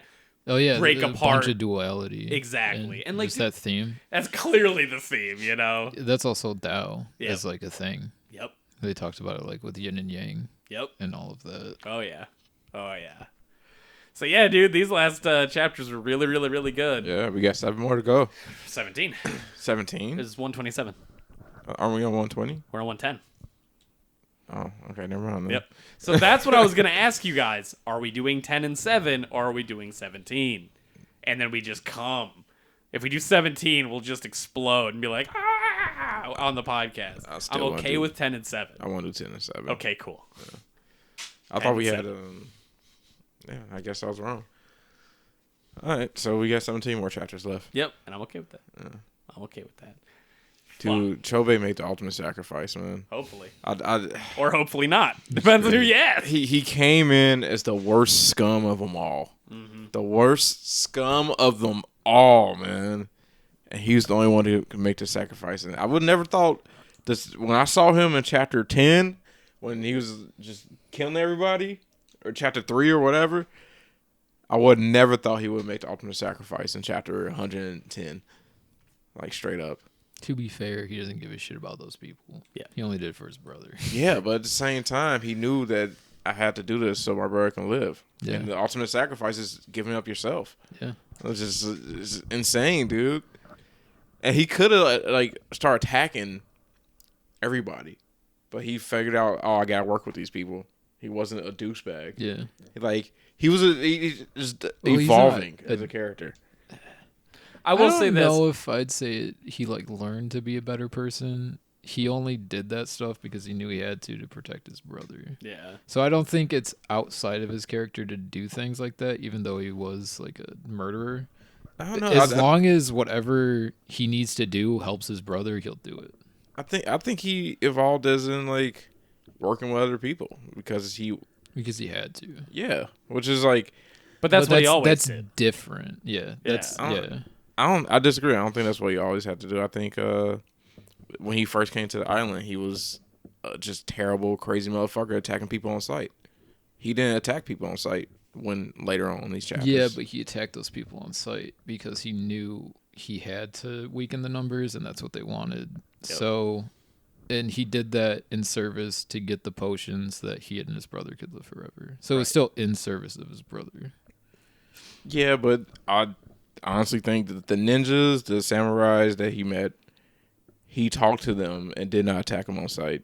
And I think the Chobei that got there and they got to the island in the beginning would not have done that.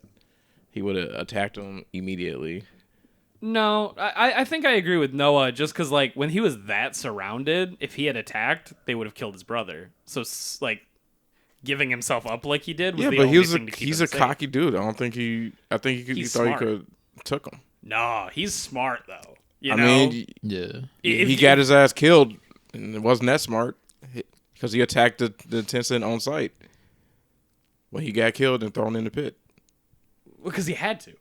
He didn't have to. No, because the Tencent was already there, wasn't it? He was like, hey. Yeah, he walked up on him and he attacked him. He didn't even try to talk to him. Because he could feel that the talking wasn't going to work. Yeah. I don't think he felt that. I think he just attacked. Intuition. Like, his intuition is like almost as good as like Shugen's. I disagree.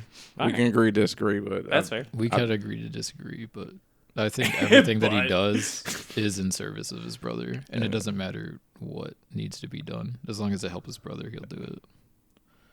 So we can agree to disagree on this. So, like, he'd fucking get a job as a banker, right? If it helped his brother.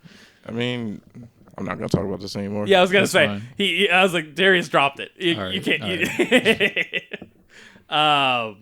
So yeah, the next 10 chapters. Next 10 chapters are gonna be It's gonna be good. fucking good. Wonder what I just want to know what Chobei's gonna be doing. Dude. You know, because here's the best part. I'm okay with both answers. Yeah. You know, if he's dead, cool. If he's alive, cool. It's nice seeing that, like, all three of us have, like, a different want out of this situation, you know? Yeah. Yeah. If he had to die, it would have to be like this. Absolutely. I think Abimaru killing them in like a 1v1 would be fucking Yeah, that would have been the ridiculous. worst. That would have been the worst part. Like, if Yeah. he had written that in, it would have tanked this story. Especially For sure. Chobi's character. Like, he would just not be as good. Yeah. Like, his death had to be for his brother, in my Yeah. opinion, in order for it to, like, even make sense for him to die. Mm-hmm. I'll be okay with his death being for his brother. I really hope that's That he is dead. yeah. Yeah. Yeah. It's a good death, but I do like Chobei a lot. Oh, Chobei's fantastic. All of these characters are fucking great characters. All right, ready for the end question? Always. If a genie came to you and said, "I can take away one bad thing from the world," what would you pick?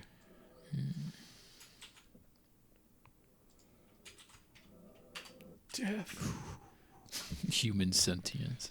I mean, I feel like making humans That's immortal smart. would be What? a bad thing. No, I was like Noah's. I said Noah's was the smartest. No, you're right. Immortality would be the worst. I I guess- guess everybody to be immortal. Fuck It's that. weird. It's weird. If everybody was immortal, that might actually work out. No. No, I just mean that if no one could die from their shit, then there's no point in fucking combat. People would have to fucking. People still fight. Talk. Oh yeah, people would still fight, but it wouldn't do anything. You fight to stop the other person. There but are if you fates can't worse than stop death. the other person. It wouldn't be death. There's a deterrent. It'd be endless torture. Yeah, but the end of the that's fair. People already do that. So Exactly. It's not that out of the question. It would be And capture some and people torture play instead NBA of every kill year. on sight. Shock their balls. Zip, zip, zip. Yeah. Our defense, instead of going into rockets, would go into new ways to torture people. So that's even more fun. Nah, Noah's got the right thing. Human sentience. Yeah. Just turn us all into plants. Oh, is that your answer? Yeah. Is human sentience a bad thing? I mean, It's look at our all the hubris, atrocities it's we did. It's everything. Like, if we had like the instinct, if we were just like animals, right?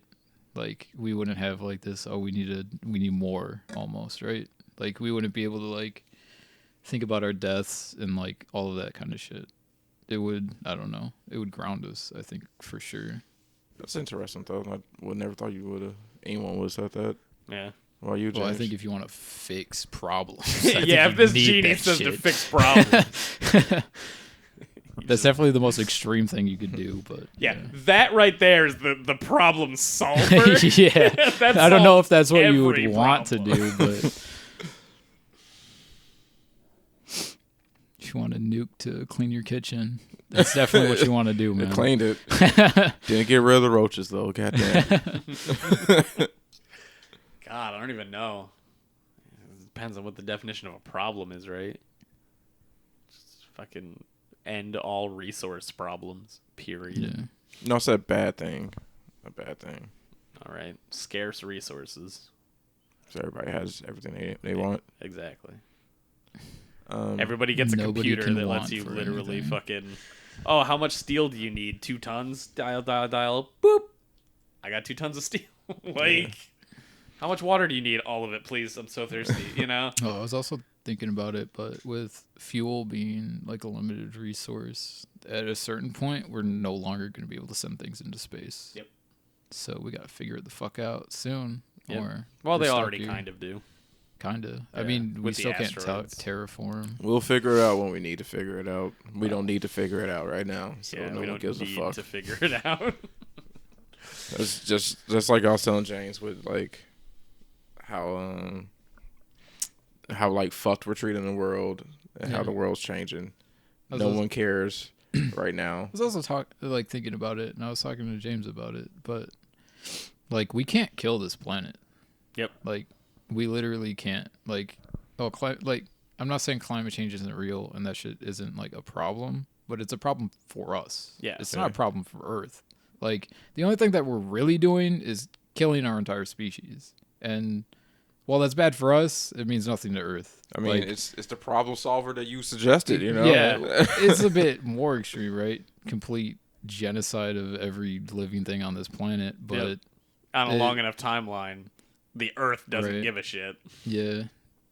Yeah, you're right. Like, it took us millions of years to get to this point, right? Yep. We're gonna fuck it up in about 4,000, but that's cool. Yeah. What's another? But million? at that The Earth point, will reset. At that point, the Earth's just gonna keep spinning, and then it'll eventually clean itself, and then new life will emerge, and it won't be us, and then they're gonna have to pick up the pieces. And then hey, you know what? Yeah, Maybe somebody it wasn't down the us, line will but find Berserk Volume 1. You know? yeah. But if we want to kill ourselves, hey, we can keep doing it. More power. We to won't us. kill this planet. Yeah. So what's yours, Darius? For a second, I thought you were wearing my robe because my eyes like glazed over, and I just Would saw that be the a problem fuzziness. if I walked into here with your robe on? No, not at all. If you wanted to go grab it, I wouldn't care. I was just Is it the one confused. robe your Trisha's aunt gave you? Yeah, one robe as a for wedding 2 gift. people. Fucking ridiculous. I'll probably tell the genie to get rid of currency. Yeah. I feel like things can be much better off if we didn't have currency. So we going back to a barter system? Yeah, That's way more difficult. I mean it's difficult, but I'd rather go back to a barter system than just like. I like money as it's a way to kind of like give value to like your work, right? It's a universal thing. To where like bartering, you're like literally trading items for items, and then like those items will have different values depending on that. But money kind of like is a universal value that we can all trade for X thing. Yeah, but at the same time, it's like the Amazon box thing. If like Oh, I was like Amazon box. that thing? that wouldn't really be a problem because you wouldn't be paying people money, Right? But then I'm sorry. to work for you. It'd be like I need food and water. Like, what can I give you for food and water? Like, right. But then it's also like, oh, you don't have what I want, so then you're fucked. But if I give you money, you can get anything you want with that. Yeah. But also money corrupts and Yeah. it makes people very evil and just it's a bad situation. When people Right. get money, they go crazy, man. Mm. And that I think that can take away a lot of craziness and bring us back down to a more basic level where people won't be like as evil, you know. Take out that sentience. You know, that's what I'm saying. See? This It whole time, all I could think was Darius. How many apples do you think I could get for this from you? Yeah. From you. If you need an apple that bad, I'll give you an apple, dude. Yeah. Yeah. Well, what if I need 20 apples? What do you need 20 apples for? It's none of your fucking business. Yeah, he I've wants got 20 this, apples. and I need 20 apples. Well, you better cough up something better. How about it? We talk about the PS5. Oh, now look who's corrupt. Let's just talk about. Hey, man, I'll trade about 20 apples for a PS5. That's Yep. what I'm saying. And that's why the barter system Doesn't fucking work. hurts. No, that's fair though. But we can find something in between for the 20 apples. Like, I'm sure you're not gonna go for a PS5. Right. But you see how difficult this is? Where it'd be like $5 for 20 apples. Like, all right. But Darius, I can't give you my waifu statues. They're my waifus. Just a smug grin. He's like, I want it. No, James, I'm getting those fucking waifu statues. I need that Marie amiibo for 1 apple, but I'm hungry. Sorry, for 20 apples. That was a good question. Yeah. I like this genie, but he seems like a twat. Yeah. All genies Yeah, are. he's making me wish for something he wants. Name one Fuck you, cool guy. genie. Yeah, right. Genie. He can't give me love. Genie's He cool. can. No, he can't. Yeah, he can. No, he can't. Why can't he? Because you can't wish for love. You That's can't fine. wish for somebody to be in love with you. Yeah, That's which not is love. you can't wish for love. Well, why does that make him a dick? He's a genie. He can do anything. You want to brain control somebody to force them to love you? Wow, Darius, you sound pretty evil over there. I'm not saying I don't want to brain control anybody to force them to love me. Well, that's what that is. All I said is that he can't give me love. Yeah, but no, hold up. This got weird. You said name one genie that isn't a dick. I said genie, and then you said he can't give me love? Like that makes him a dick? You moved the goalpost into Mordor over there. I'll just say he could do anything, but I feel like he's lying. That's what I'm trying to say. Yeah. I feel like he's lying about his abilities. Yeah. And I think he's a dick for that. Yeah. That's fair.